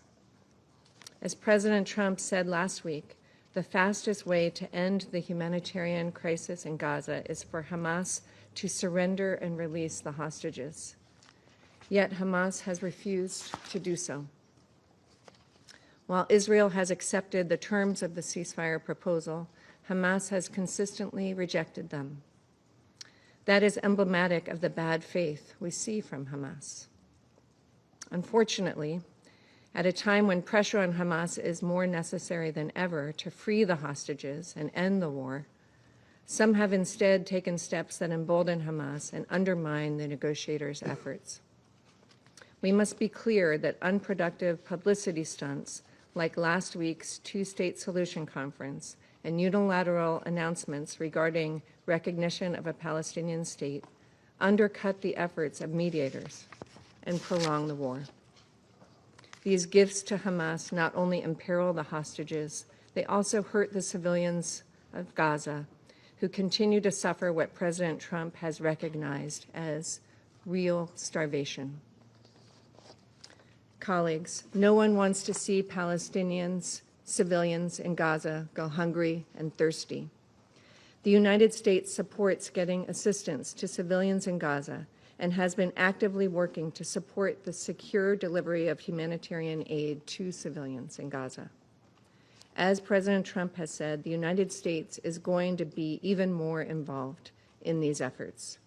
On Friday, Special Envoy Witkoff and Ambassador Huckabee traveled to Gaza, where they met with the Gaza Humanitarian Foundation and other agencies and visited GHF aid distribution sites. The GHF recently announced reaching the milestone of delivering more than 100 million meals directly to civilians in Gaza. On Sunday alone, the GHF reported delivering more than 1.5 million meals at its distribution sites. We recognize the important actions Israel has taken to facilitate the increased flow of aid into Gaza. Those who have professed concern about the reported risk of famine should join the United States in supporting the GHF's work in securely delivering food to civilians in Gaza. It is essential that our humanitarian response help those civilians without benefiting Hamas. Mr. President, countries, including the members of this Council, face a choice: whether to continue with actions that reward and encourage Hamas, or whether to hold the terrorist organization responsible for its actions. We should all be able to agree that the hostages must be freed without further delay, and that Hamas can no longer rule Gaza and must disarm. The hostages must be returned home, and Palestinians in Gaza must be allowed to begin a new chapter free of Hamas. President, we have once again heard members here make allegations of genocide. These allegations are politically motivated and categorically false. They are part of a deliberate, cynical propaganda campaign as Hamas attempts to win symbolic victories to compensate for total defeat in war. The United States refutes these allegations entirely. The United States fully supports Israel's right to defend itself against Hamas's terrorism. Israel has taken numerous measures to limit harm to civilians and to address humanitarian needs. The loss of civilian life in Gaza is tragic, but the responsibility for this rests with Hamas, which could stop the fighting today by agreeing to the ceasefire already accepted by Israel. And with respect to recent reports of deaths of Palestinians near GHF aid distribution sites, I would say that the GHF has stated that recent reports of deaths near their distribution sites are false. The most recent tragedy occurred near UN convoys after they passed through the Zakim crossing. The UN continues to turn down the GHF's offers to collaborate and coordinate efforts. We mourn the loss of all innocent lives and agree that more assistance needs to safely reach those in need. And we encourage all to support the GHF's efforts. President, in closing, the United States calls upon all countries to join together and say with one clear voice that Hamas must immediately surrender, release all the hostages, both those living and those who have already been murdered at the hands of Hamas, and allow this war to end. I thank you. Agradezco. I thank the representative of the United States for the statement. And I now give the floor to the representative of Slovenia. Thank you very much, Mr. President. And also we thank Assistant Secretary General Jenča for his briefing, and we acknowledge the presence of Foreign Minister Saar and the permanent representative of the State of Palestine in the meeting. We thank Eli Davidid for sharing his deeply personal testimony. The images of your brother, Avatar, which were published days ago, are simply horrifying. And we feel and we share the pain, unbearable pain of your family. We strongly condemn Hamas and Islamic Jihad for their cruelty towards the hostages. All images coming from Gaza these days of hostages and of malnourished children shock us to our core. They remind us of the unacceptable suffering of civilians 1 year and 9 months into this war. And our public keeps asking what else needs to happen in Gaza for the world to move and stop this war. Slovenia reiterates today its call for the immediate, unconditional, and dignified release of all hostages. This has been our call from the beginning. International law is clear. Hostages taking is prohibited. Using their starved images as propaganda is simply barbaric. We once again condemn the heinous acts of Hamas and other terrorist groups of October 7. While in captivity, all hostages must be afforded humane treatment. They must receive the medical care and attention they so desperately require, and the ICRC should be granted immediate access to them. Colleagues, recognizing the suffering of the hostages does not diminish the suffering of Palestinian civilians in Gaza, and vice versa. Recognizing the suffering of Palestinians does not diminish the suffering of the hostages. The suffering of all civilians caught in this war is intolerable. The humanity of the 21st century and this Council should not allow this type of inhumane treatment to continue. Mr. President, deliberate starvation is unlawful and morally unacceptable, wherever it happens and whoever perpetrates. All parties have obligations under international humanitarian law, and yet in Gaza, these obligations have been systematically and gravely violated with devastating consequences. We must be honest about the reality of the situation on the ground, and my Pakistani colleague has already quoted the IPC panel, which just last week raised an alarm that the worst-case scenario of famine and humanitarian catastrophe is unfolding before our eyes. Israel is obliged to facilitate humanitarian aid. Instead, the months-long Israeli blockade has led us to a point of moral outrage. We see with our own eyes how the vulnerable are suffering: children, older persons, persons with disabilities, pregnant and breastfeeding women, and hostages. No one is immune. Small improvements and public proclamations of humanitarian pauses are way past due and simply not enough. We demand immediate, safe, and unhindered delivery of humanitarian assistance at scale to the population of Gaza. The UN and humanitarians must be able to do their life-saving work safely and securely. They have proven that they can deliver if only they are allowed to do their job. We also appeal once again for the establishment of a corridor to facilitate medical evacuations of patients from Gaza to hospitals in East Jerusalem and the West Bank. Mr. President, each human being has inherent dignity and value. In the midst of tragedy and chaos, we must never allow ourselves to deny the human element of this crisis. Names like Eli Davidid and Rom Braslavsky should not go unspoken or be forgotten in this chamber.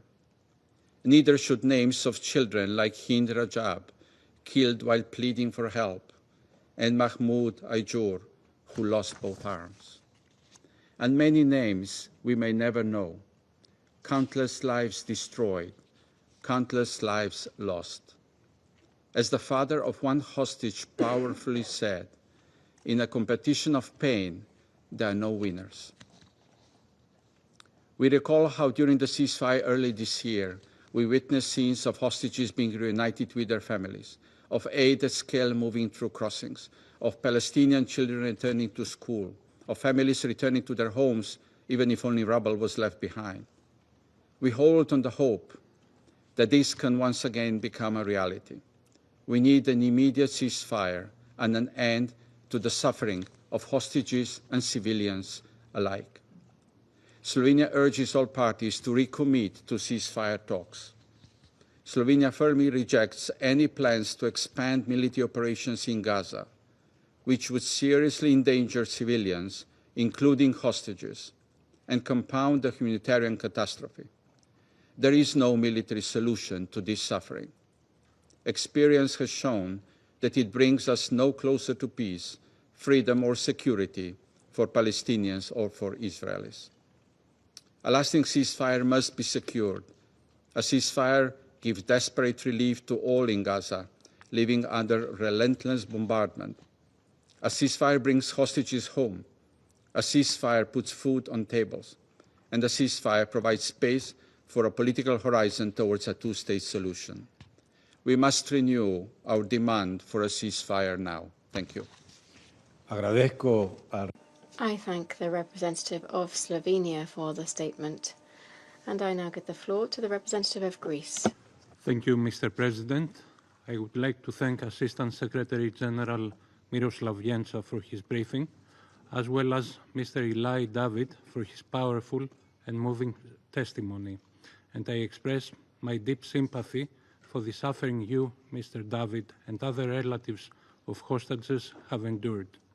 I would also like to welcome the presence of His Excellency Mr. Gideon Sar, Minister of Foreign Affairs of Israel, to this meeting, as well as of the representatives of the Observer State of Palestine and Argentina. Mr. President, Greece reiterates its firm condemnation of the heinous terrorist attacks perpetrated by Hamas on October 7.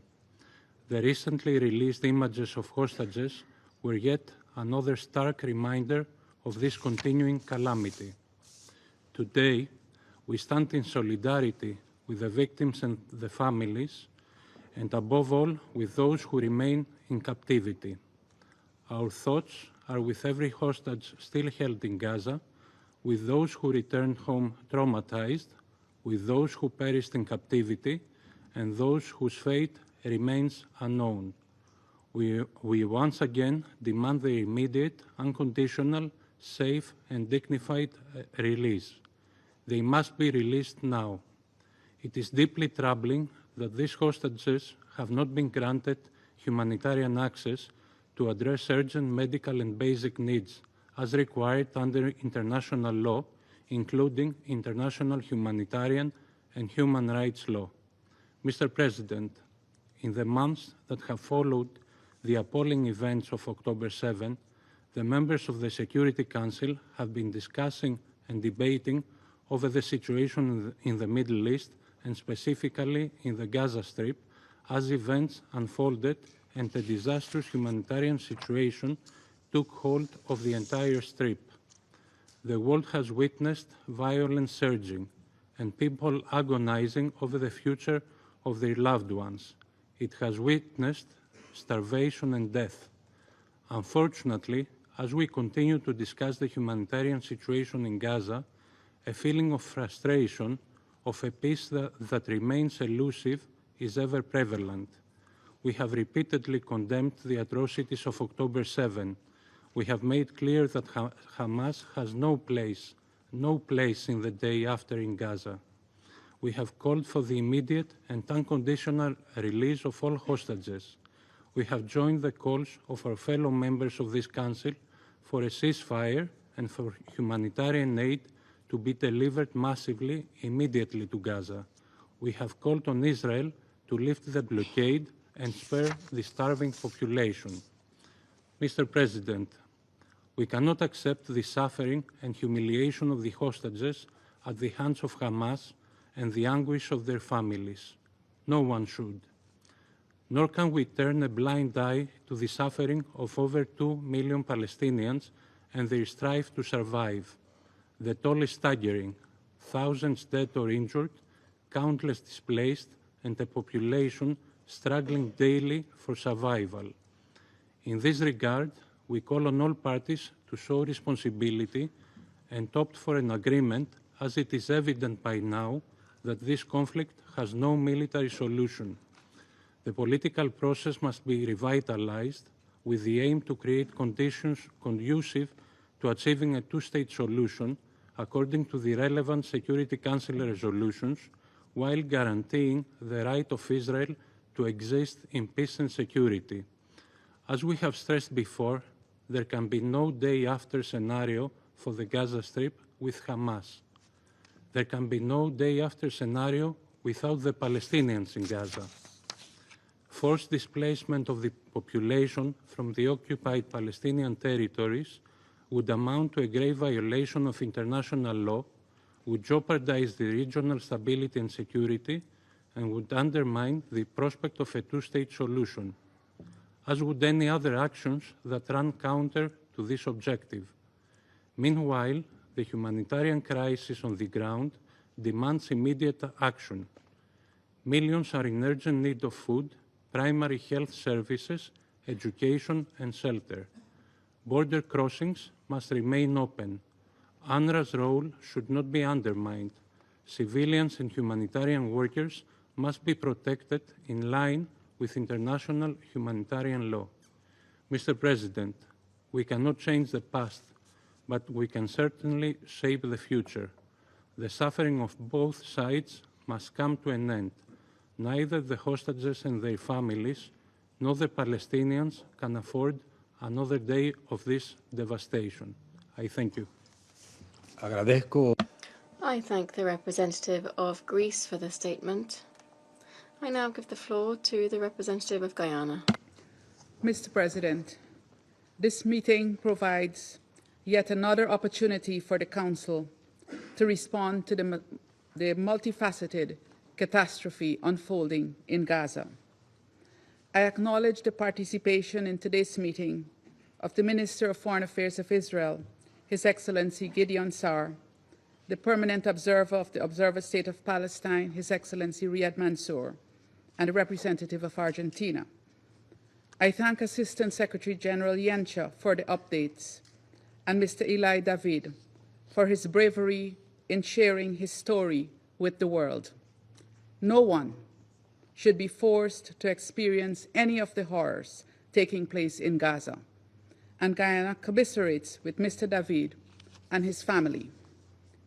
Indeed, Mr. David's account reminds us of the wanton degradation of human life that has persisted since October 7th, and even before.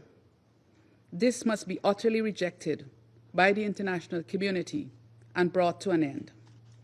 Mr. President, the October 7th attacks have triggered, arguably, a season of unprecedented suffering for Palestinians and Israelis alike, occasioning one of the deadliest days in Israel's history, and perhaps the deadliest period in Palestinian history. Guyana reiterates its condemnation of the October 7th attacks on Israel, as well as the disproportionate response by the Israeli Defense Force and the collective punishment inflicted on Palestinians, which continues today, almost 2 years later. The urgency of a ceasefire and of the need for a resolution of the present crisis cannot be overstated. We support the efforts of Egypt, Qatar, and the United States to that end. A comprehensive response is required that addresses all elements of the situation. Compliance with international law, including international humanitarian law and international human rights law, is central to an ultimate durable solution. In this context, Guyana reiterates its unequivocal call for the unconditional release of the remaining hostages, in keeping with resolutions adopted by this Council, as well as its condemnation of the continued captivity of Israeli and other nationals in Gaza.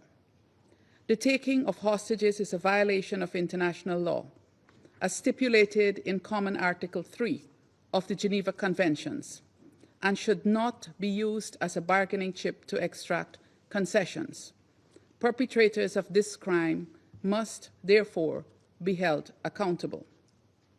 Additionally, Guyana calls for the prompt removal by Israel of ongoing restrictions on and impediments to the delivery of humanitarian aid at scale throughout Gaza, which have led to famine, disease, and death throughout Gaza.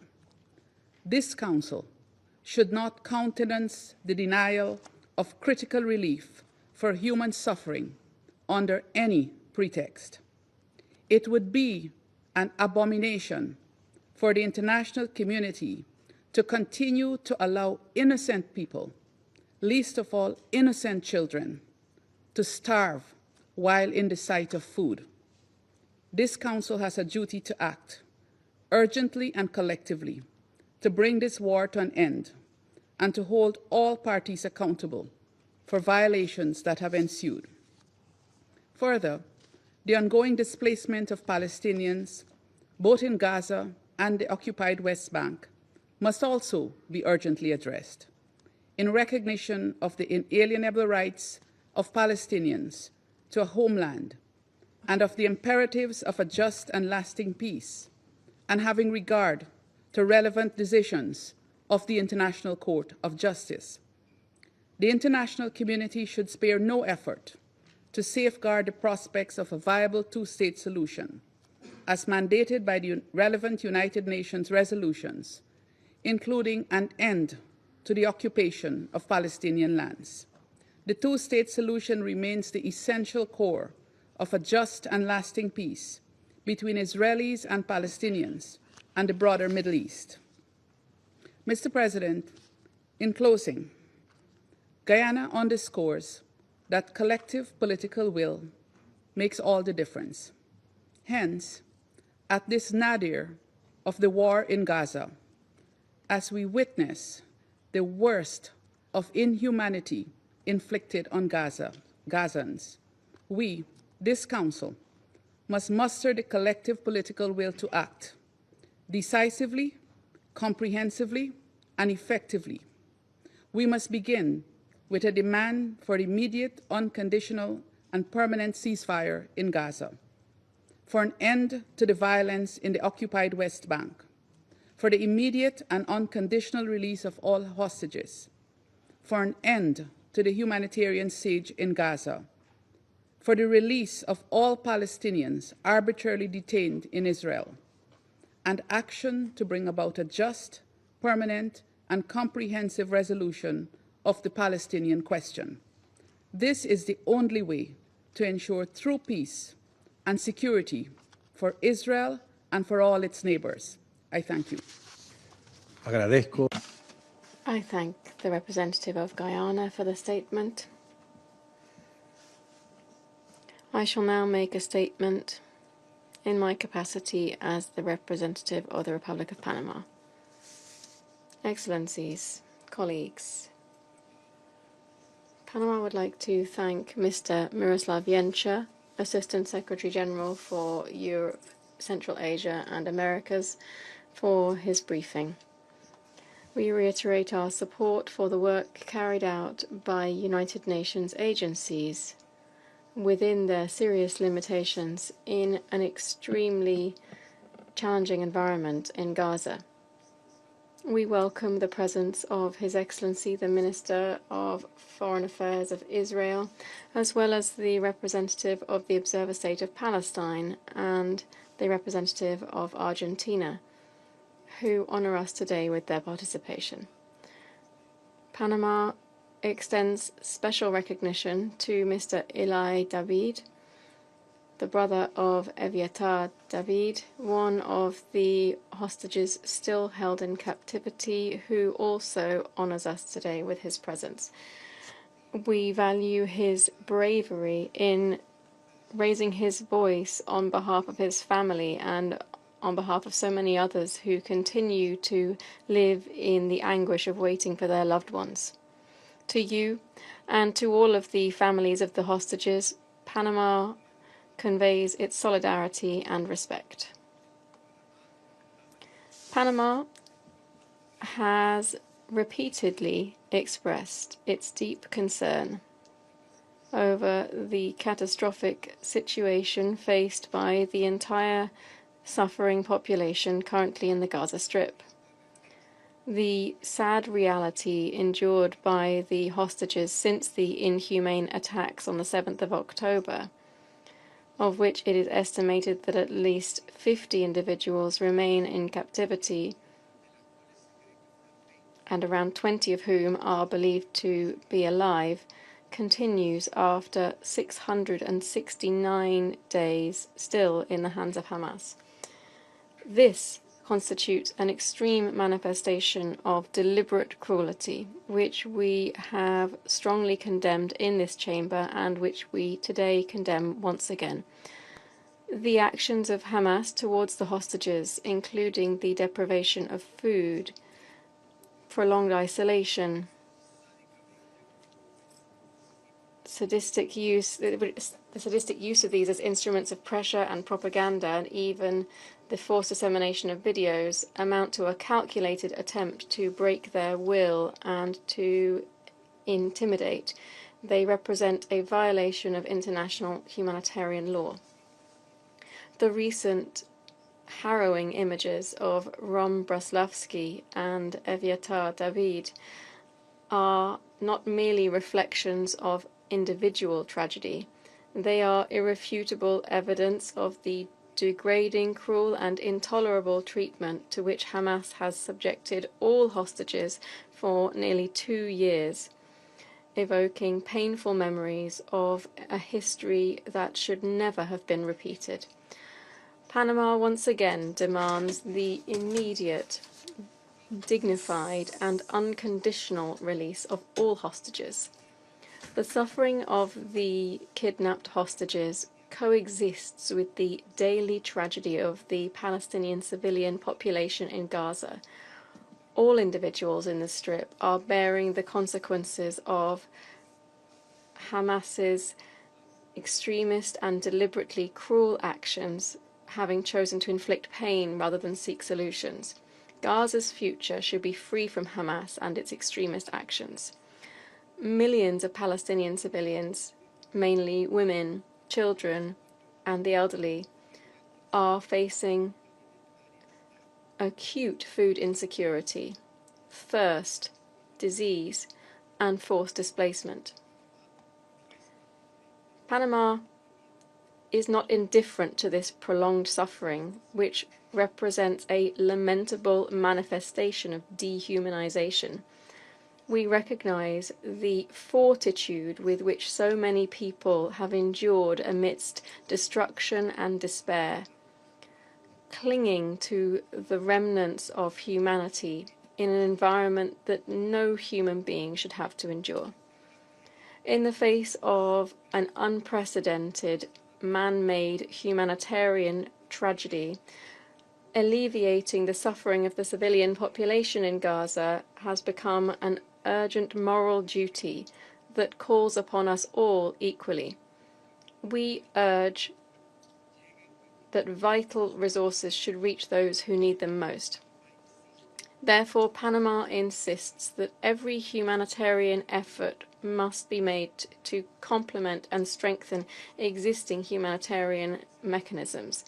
The United Nations agencies operating on the ground, alongside other humanitarian partners, represent an essential resource in the international response. Excellencies, colleagues, the days during which the truce, albeit fragile, was in effect, demonstrated that it is possible to make progress both in terms of humanitarian assistance and in the return of those who were deprived of their liberty. That brief respite reminded us that there is still some room for humanity. In this regard, Panama reiterates its urgent call for the re-establishment of an immediate ceasefire in Gaza, so as to halt the human suffering faced by all, to facilitate the sustained, unrestricted and adequate entry of vital humanitarian aid, and to ensure the immediate, dignified and unconditional release of all hostages still held by Hamas, whose acts of cruelty and drama have escalated with the treatment inflicted upon hostages Braslavsky and David. It's time to give restraint a chance, to allow for dialogue, and to uphold human dignity as a fundamental principle of coexistence upon which peace is built. Thank you very much. Vuelvo a asumir. I resume my functions as President of the Council. And I now give the floor to the permanent observer of the Observer State of Palestine. You have the floor.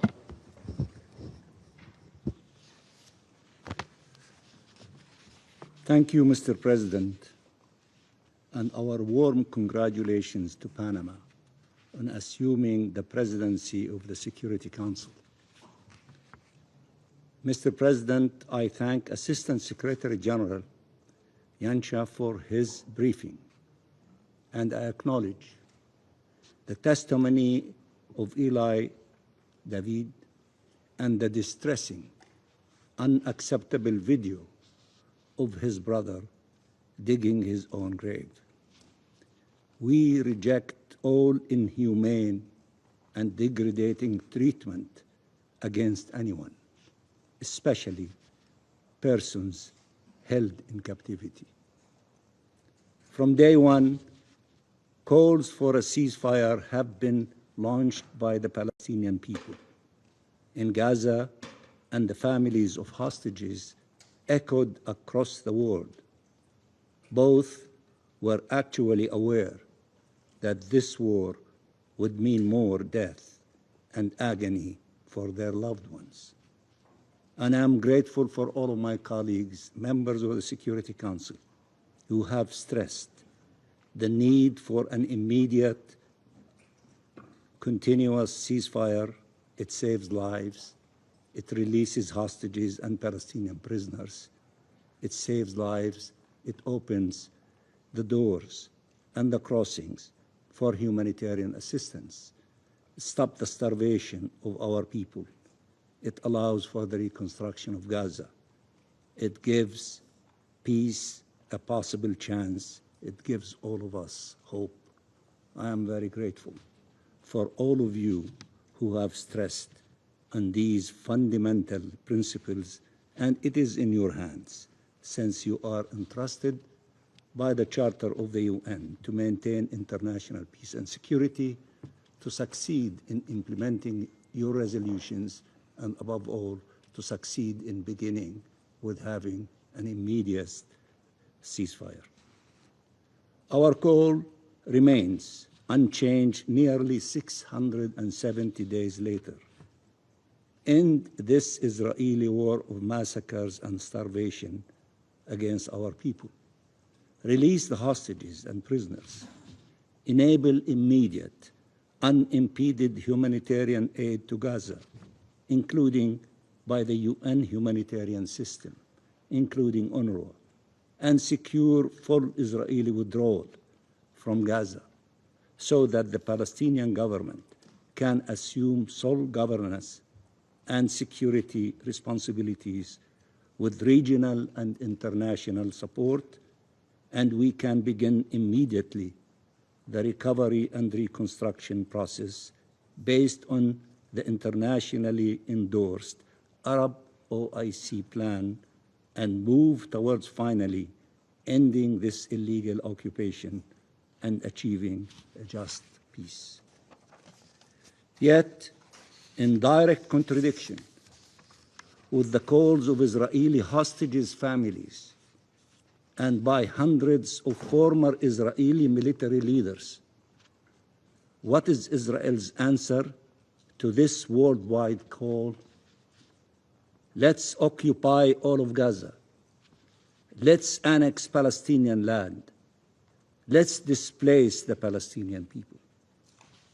Mr. President, the Israeli representative sent a letter calling on the Security Council to address violations of international law that need to be condemned. Speaking of abhorrent massacres of innocent civilians, of people being starved, tortured, and treated inhumanely, of how they appear emaciated, victims of starvation and abuse, not once realizing how much this description matches his own government's actions against an entire civilian population, the Palestinian people in the Gaza Strip. And he concluded his letter saying, and I quote, "One must wonder who is really being starved in Gaza," end of quotation. A despicable denial of what is evident for all the world to see, and trying once again to use the plight of Israelis held captive to cover his government's crimes or to justify them.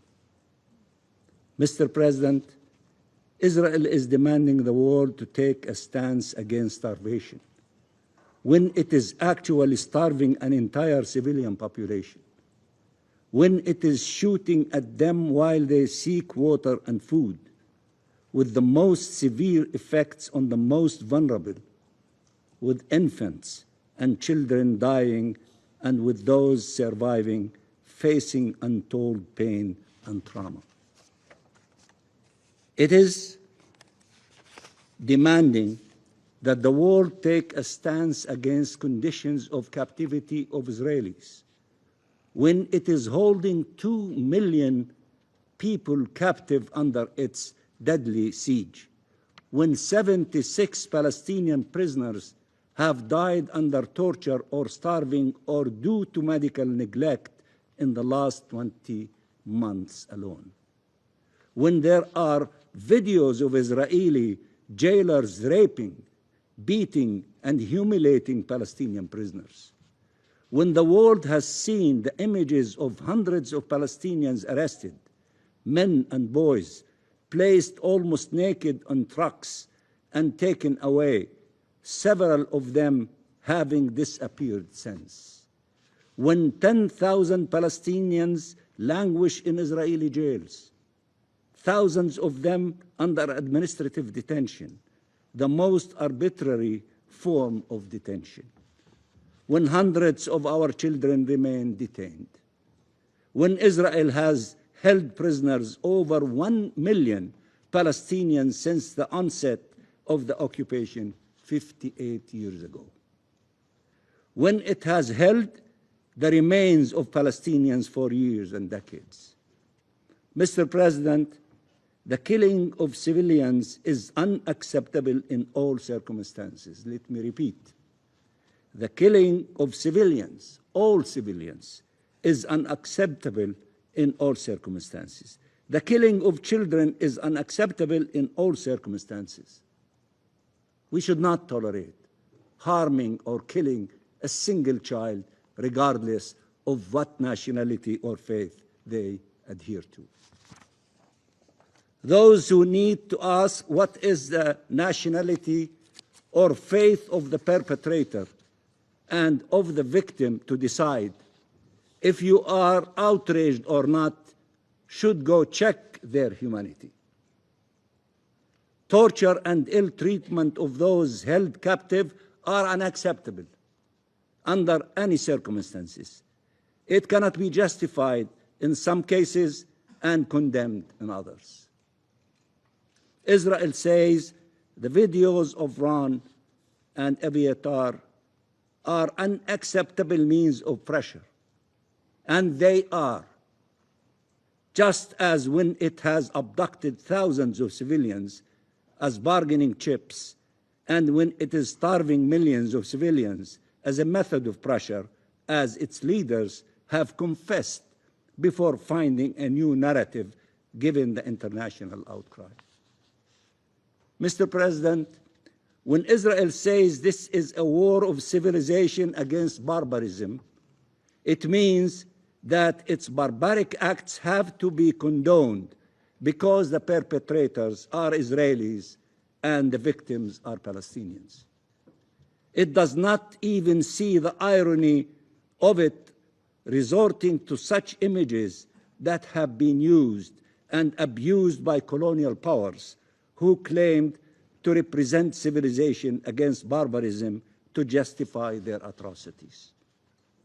That is why Israel's foreign minister fails to grasp how his moral lessons to the rest of the world, scolding his closest allies, explaining that they should act according to his own very peculiar view of the law and humanity, sound totally tone deaf, are a source of worldwide contempt for him and his government. But as we reject selective outrage, we should not practice it ourselves. We oppose and reject all attacks against civilians, whether Palestinians or Israelis. There is nothing that justifies harming civilians or those no longer taking part in hostilities. You cannot justify it by calling them terrorists, and you cannot justify it by saying they are occupiers. The rules of international law must be upheld by all and for all to preserve our shared humanity. Mr. President, allow me to address the Israeli people. Your government wants you to believe that the whole world is conspiring against you, that the Palestinian people are terrorists, that the UN is filled with terrorists and terrorist supporters, that your closest allies are your enemies. This most radical Israeli government and its foreign minister are calling for, and I quote, de-radicalization, end of quotation, of the Palestinian society as a whole, calling them, and I quote, human animals, and quote, children of darkness. They want you to believe that your survival depends on your ability to continuously wage wars, including against a defenseless civilian population, half of whom are children in their erasure. 1 million Palestinian children in the Gaza Strip. The Israeli people need to decide if this is what they want their government and military doing. These atrocities that the whole world is watching and that your government is hoping you will filter out, deny, or justify. In the midst of this genocide, we are telling you, you choose peace and appeal to you. We choose peace and appeal to you to do the same. We do it for our children and our people. You should do it for your children and your loved ones. Enough bloodshed, enough wars, enough suffering, enough occupation. Enough bloodshed, enough wars, enough suffering, enough occupation. We are clear. What Israel did before the 7th of October cannot justify harming Israeli civilians on the 7th of October. And what Hamas did on the 7th of October cannot justify harming Palestinian civilians ever since. There is no justification for the killing of over 60,000 Palestinians, including nearly 20,000 children, the maiming of 200,000 Palestinians, the forced displacement and starvation of 2 million Palestinians, and the total destruction of Gaza. As there is no justification for the killing of more than 1,000 Palestinians in the West Bank in attacks by Israeli occupation forces and Israeli settler terrorists, or for the forced displacement of 40,000 Palestinians and destructions of their homes and refugee camps. The Israeli government is promising you that the solution is more occupation, more oppression, more displacement, more colonization, more killing, a recipe that has failed for 8 decades. Do not believe them. Do not believe them. If not for the Palestinian people's sake, for your own. If not in the name of humanity, in the name of self-preservation. The solution is ending this illegal occupation and ending this disastrous conflict. It is the realization of the independence and sovereignty of the Palestinian state, not its destruction. It is the fulfillment of our rights, not their continued denial. It is respect for international law, not its trampling. It is the implementation of the two-state solution, not a one-state reality with Palestinians condemned to genocide, ethnic cleansing, or apartheid.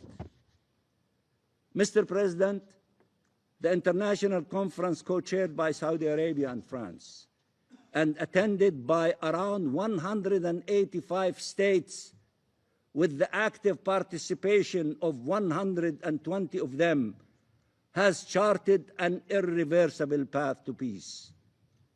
In the midst of all these tragedies and the pain that we all endured, the international conference sent a clear message. There is an alternative way. There is an alternative way. All of you who participated in the conference and deliberated the outcome document and the annex, you made a loud and clear statement. There is an alternative way. There is a possibility of peace. Palestinians are not destined to forever endure occupation, displacement, and dispossession. And Palestinians and Israelis are not doomed to be at eternal war.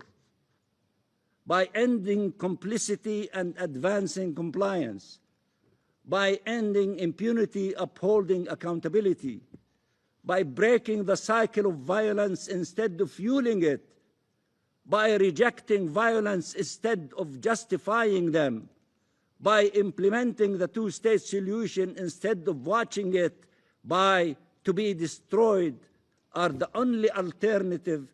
Perpetual conflict is the only alternative is perpetual conflict. The conference identified the required actions by the parties and the states around the world in line with international law, the relevant UN resolutions and the ICJ 2024 landmark advisory opinion to achieve just and lasting peace that will lead to regional integration and security. Palestine endorsed the International Conference Declaration and Annex, while Israel boycotted it. Mr. President, there are only two parties who link the latest wave of recognition of the State of Palestine to the 7th of October against facts and reason. The Israeli government, in order to deter Western governments from such recognition, and Hamas, in order to take credit for it. The reality is that more countries are recognizing the State of Palestine in support of its enduring commitment to liberation through peaceful means. As reaffirmed yet again in President Abbas' letter to President Macron and Crown Prince bin Salman in support of the inalienable rights of the Palestinian people to self-determination, in support of the two-state solution that requires an independent and sovereign Palestinian state, and yes, also in response to Israel's attempts to destroy that state through the destruction of Gaza and the colonization of the West Bank, through the forced transfer of our people and the annexation of our land. Such recognition is thus in support of our rights and of peace. I repeat, our rights, the Palestinian rights and of peace, of an independent Palestine living side by side in peace and security with Israel based on the relevant UN resolutions. But since this Israeli government does not want peace, opposes a Palestinian state and the two-state solution, its opposition to such recognition is expected, and using argument such that supporting the two-state solution is supporting terror is also expected, regardless how absurd such a claim is. Peace starts with ending the war in Gaza. Let me repeat, peace starts with ending the war in Gaza. Peace will prevail once Palestinian rights are fulfilled and the Palestinian state is independent. We are ready to work with the US administration, Saudi Arabia, which showed leadership for Palestinian rights and peace, France, which made the right, courageous decision to recognize the State of Palestine, and all countries who wish to see freedom, justice, and peace prevail to finally achieve what some want us to believe is impossible. Peace in the Middle East, it's not impossible. We have to work for it. It is the only alternative to war, to destruction, to hostages, to prisoners, to pain, to death, to starvation. Which one is nicer? Peace is much nicer than war and destruction. Peace saves lives, release hostages, release prisoners, give our children and their children hope. Peace is what the world wants. Peace is the business of the Security Council to make sure that the maintenance of international peace and security. That is the alternative. For those who think there is no alternative, No, war is not the alternative. Peace is the alternative. A peace for all peoples and all states. A peace that can unleash the unbelievable potential of this region. A peace that saves lives today and achieves shared peace, security, and prosperity tomorrow. The time we waste is measured in human lives, and we are out of time. This Council and the international community as a whole have a duty to act, and to act now. Not a single minute more should be wasted. Thank you, Mr. President. Agradezco. I thank the permanent observer of the Observer State of Palestine for the statement. I now give the floor to the Minister of Foreign Affairs of the State of Israel, His Excellency Mr. Gideon Saar. You have the floor. Thank you, Mr. President. We heard the heartbreaking testimony of Eli, brother of the hostage Eviatar David, starved by Hamas. I want to thank the US and other countries for answering our call. Thank you for convening this urgent and important meeting of the UN Security Council. But we also heard here so many lies.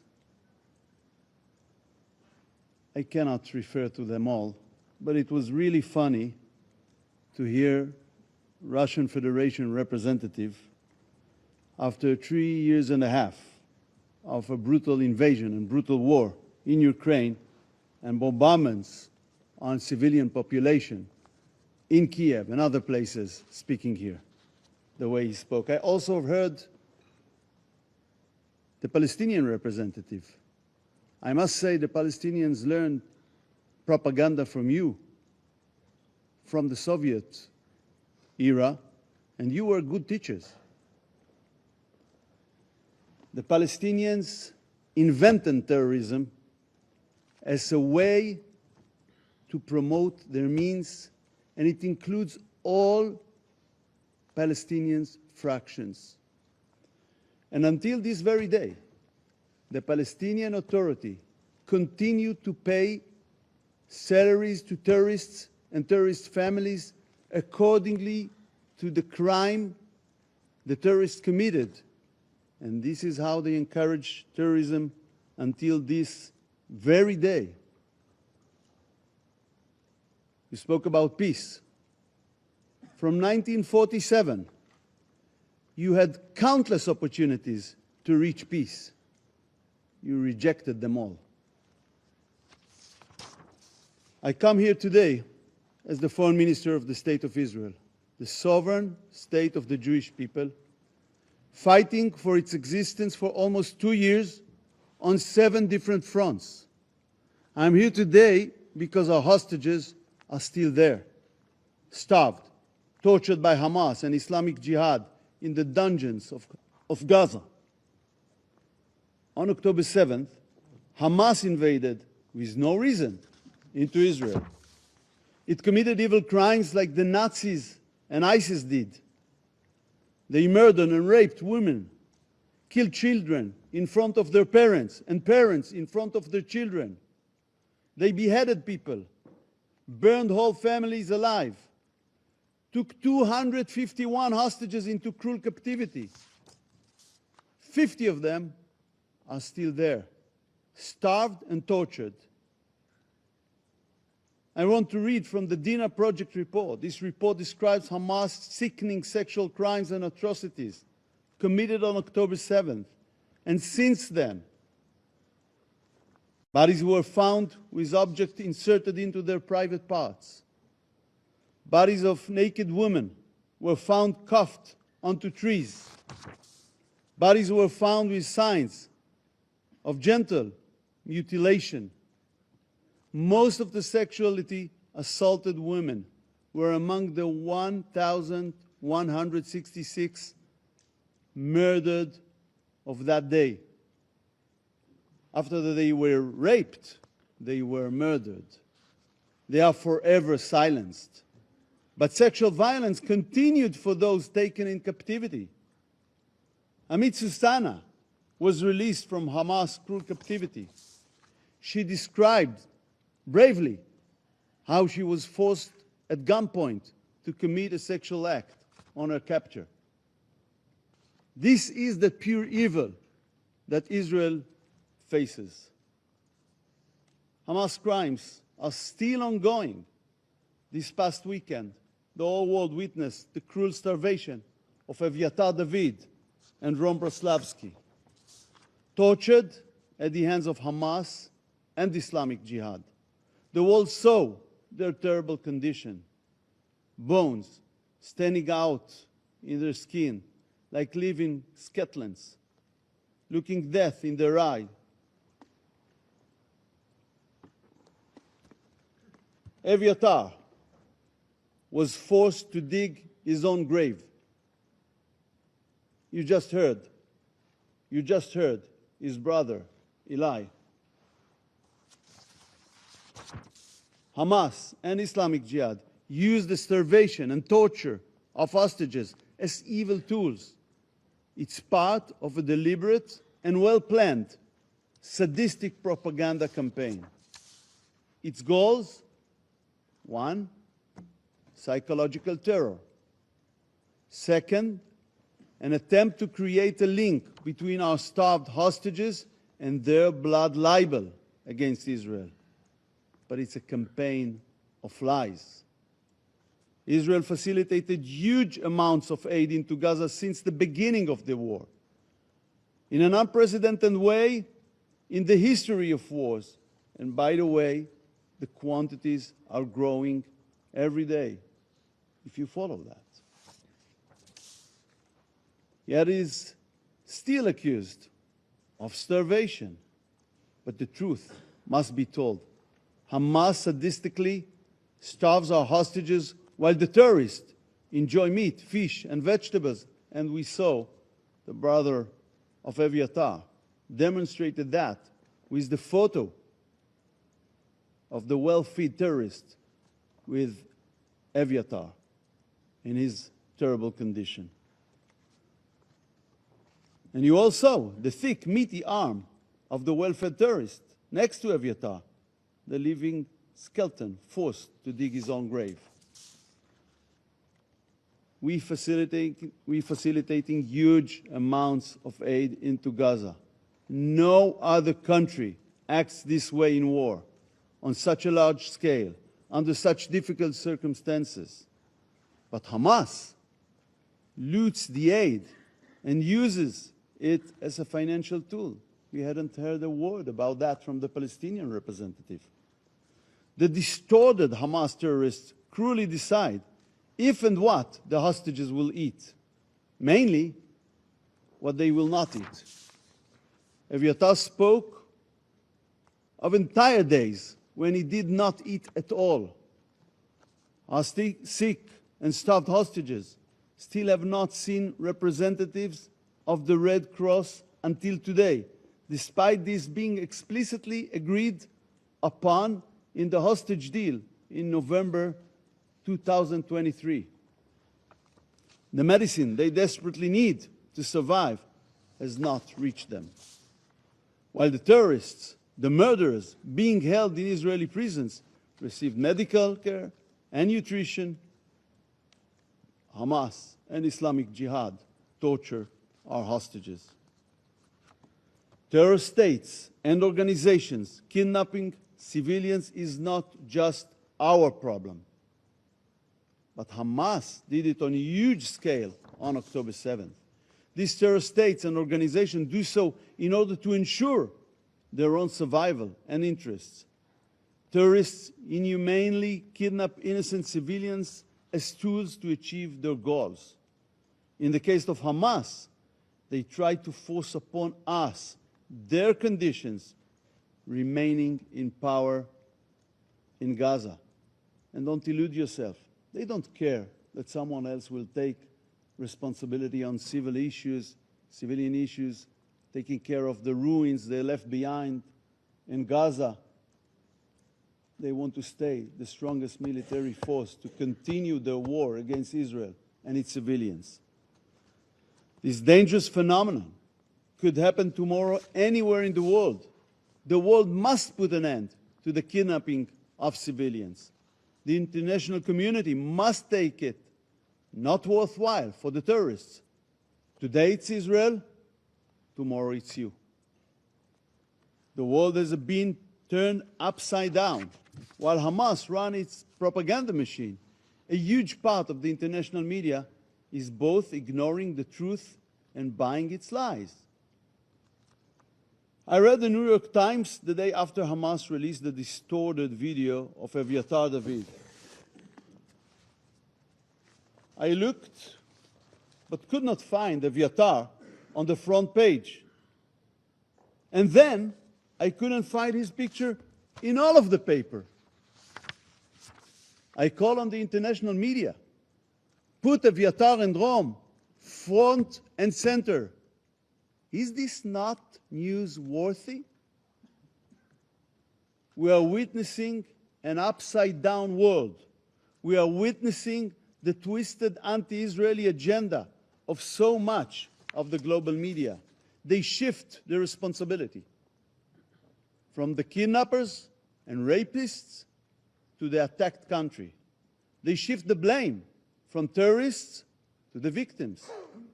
Instead of standing by Israel, we are blaming the victims of an attack from 7 different fronts. And I ask here at the United Nations Security Council, do you know what Secretary General Guterres tweeted after the horrible images of Eviatar and Rome were released? Not a word. Deafening silence. Yet we all see his endless and obsessive tweets against Israel, time and again. Ladies and gentlemen, what we are witnessing today is the rise of psychotic anti-Semitism around the world, flamed by modern blood libels like darkest days in history. Jews are hunted around the world simply because they are Jews. In Melbourne, in Amsterdam, in Paris. But it is not the only war on earth, but it's the only case.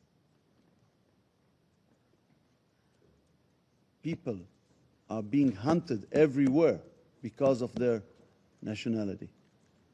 Do you know of another nation fighting for its life and suffering around the world from hostility and violence? We are living in an upside-down world, a world in which Israel is put on a bench of the accused while it fights for its survival. There is a name for it. It's called anti-Semitism. 80 years after the end of the Holocaust, anti-Semitism is having its golden age once again. There are countries that acted, even in this building, to pressure Israel instead of Hamas during sensitive days in the negotiations. They directly contributed to the assassination of the chances to reach a hostage deal and ceasefire. They prolonged this war. This is what they did. So now let us ask the simplest questions. Who initiated the war on October 7th? Who is responsible for its continuation, for the endless suffering? There is only one clear answer: Hamas. Hamas invaded Israel and committed the October 7 atrocities. Hamas still refuses to release the starving hostages from its dungeons. Hamas still refuses to lay down its arms. The call on Hamas to release our hostages must be front and center on the world stage. It must not stop until they are all come home. Mr. President, we call for the immediate and unconditional release of our hostages. we call on the UN Security Council to finally condemn Hamas for its evil crimes, to hold it responsible, and to demand the immediate release of all our hostages. Thank you. Agradezco. I thank His Excellency Minister Saar for the statement. And I now give the floor to the representative of Argentina. You have the floor. Good afternoon to you all. Greetings to all of our colleagues and also to Mr. Miroslav Yena, as well as the Minister of Foreign Affairs, Mr. Gideon Saar. Allow me also, Mr. President, to express my country's congratulations to Panama for taking up the Council's presidency for the month of August. We wish you every success in such a lofty role. Mr. President, my delegation requested to take the floor today before this Council to clearly and firmly demand the immediate and unconditional release of all hostages still held by Hamas. The Republic of Argentina has always condemned terrorism in all of its forms and manifestations, and we do so not only due to our profound moral conviction, but also due to our own painful experience of having been victims of two attacks that shook our people. The 1992 attack on the Israeli embassy and the 1994 attack on the Amir headquarters. We know the harm that terrorism wreaks, and it is marked in our national memory. The heinous attack on the 7th of October in Israel was not just another incident, it was an expression of planned cruelty, an act of terrorism of unprecedented brutality, which claimed the lives of Argentine nationals and saw the kidnapping of more than 20 Argentinians, including many children, such as Kfir Bibas, who was just 9 months old and who was then massacred in the tunnels in Gaza.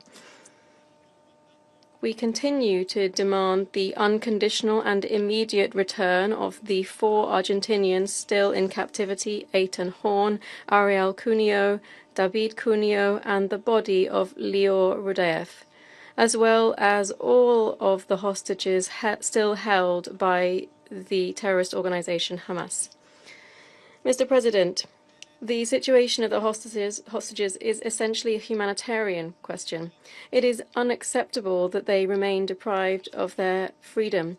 They have now spent 669 days in conditions that we've seen reflected in videos that have been recently circulated, pawns in a game of perverse media terrorism, the only aim of which is to continue sowing anguish among the victims of the hostages, as we have heard today from Eli Davidid today. What we've seen over these 20 months through images and testimonies are acts of torture. There's no possible justification for such barbarity and anti-Semitism. The silence and indifference are not an option. The international community cannot allow horror to become normalized, nor for those who are responsible to go unpunished. The Argentine demand for the release of the hostages remains as strong as it was at the outset of the terrorist attack. Our commitment is unwavering to the families of those who have lost their lives, to those who have managed to return, and to those who remain in the hands of Hamas. We will not cease in speaking out until all of the hostages have been returned home. Thank you very much. Agradezco al representante. I thank the representative of Argentina for the statement. There are no more names inscribed on the list of speakers. The meeting is adjourned.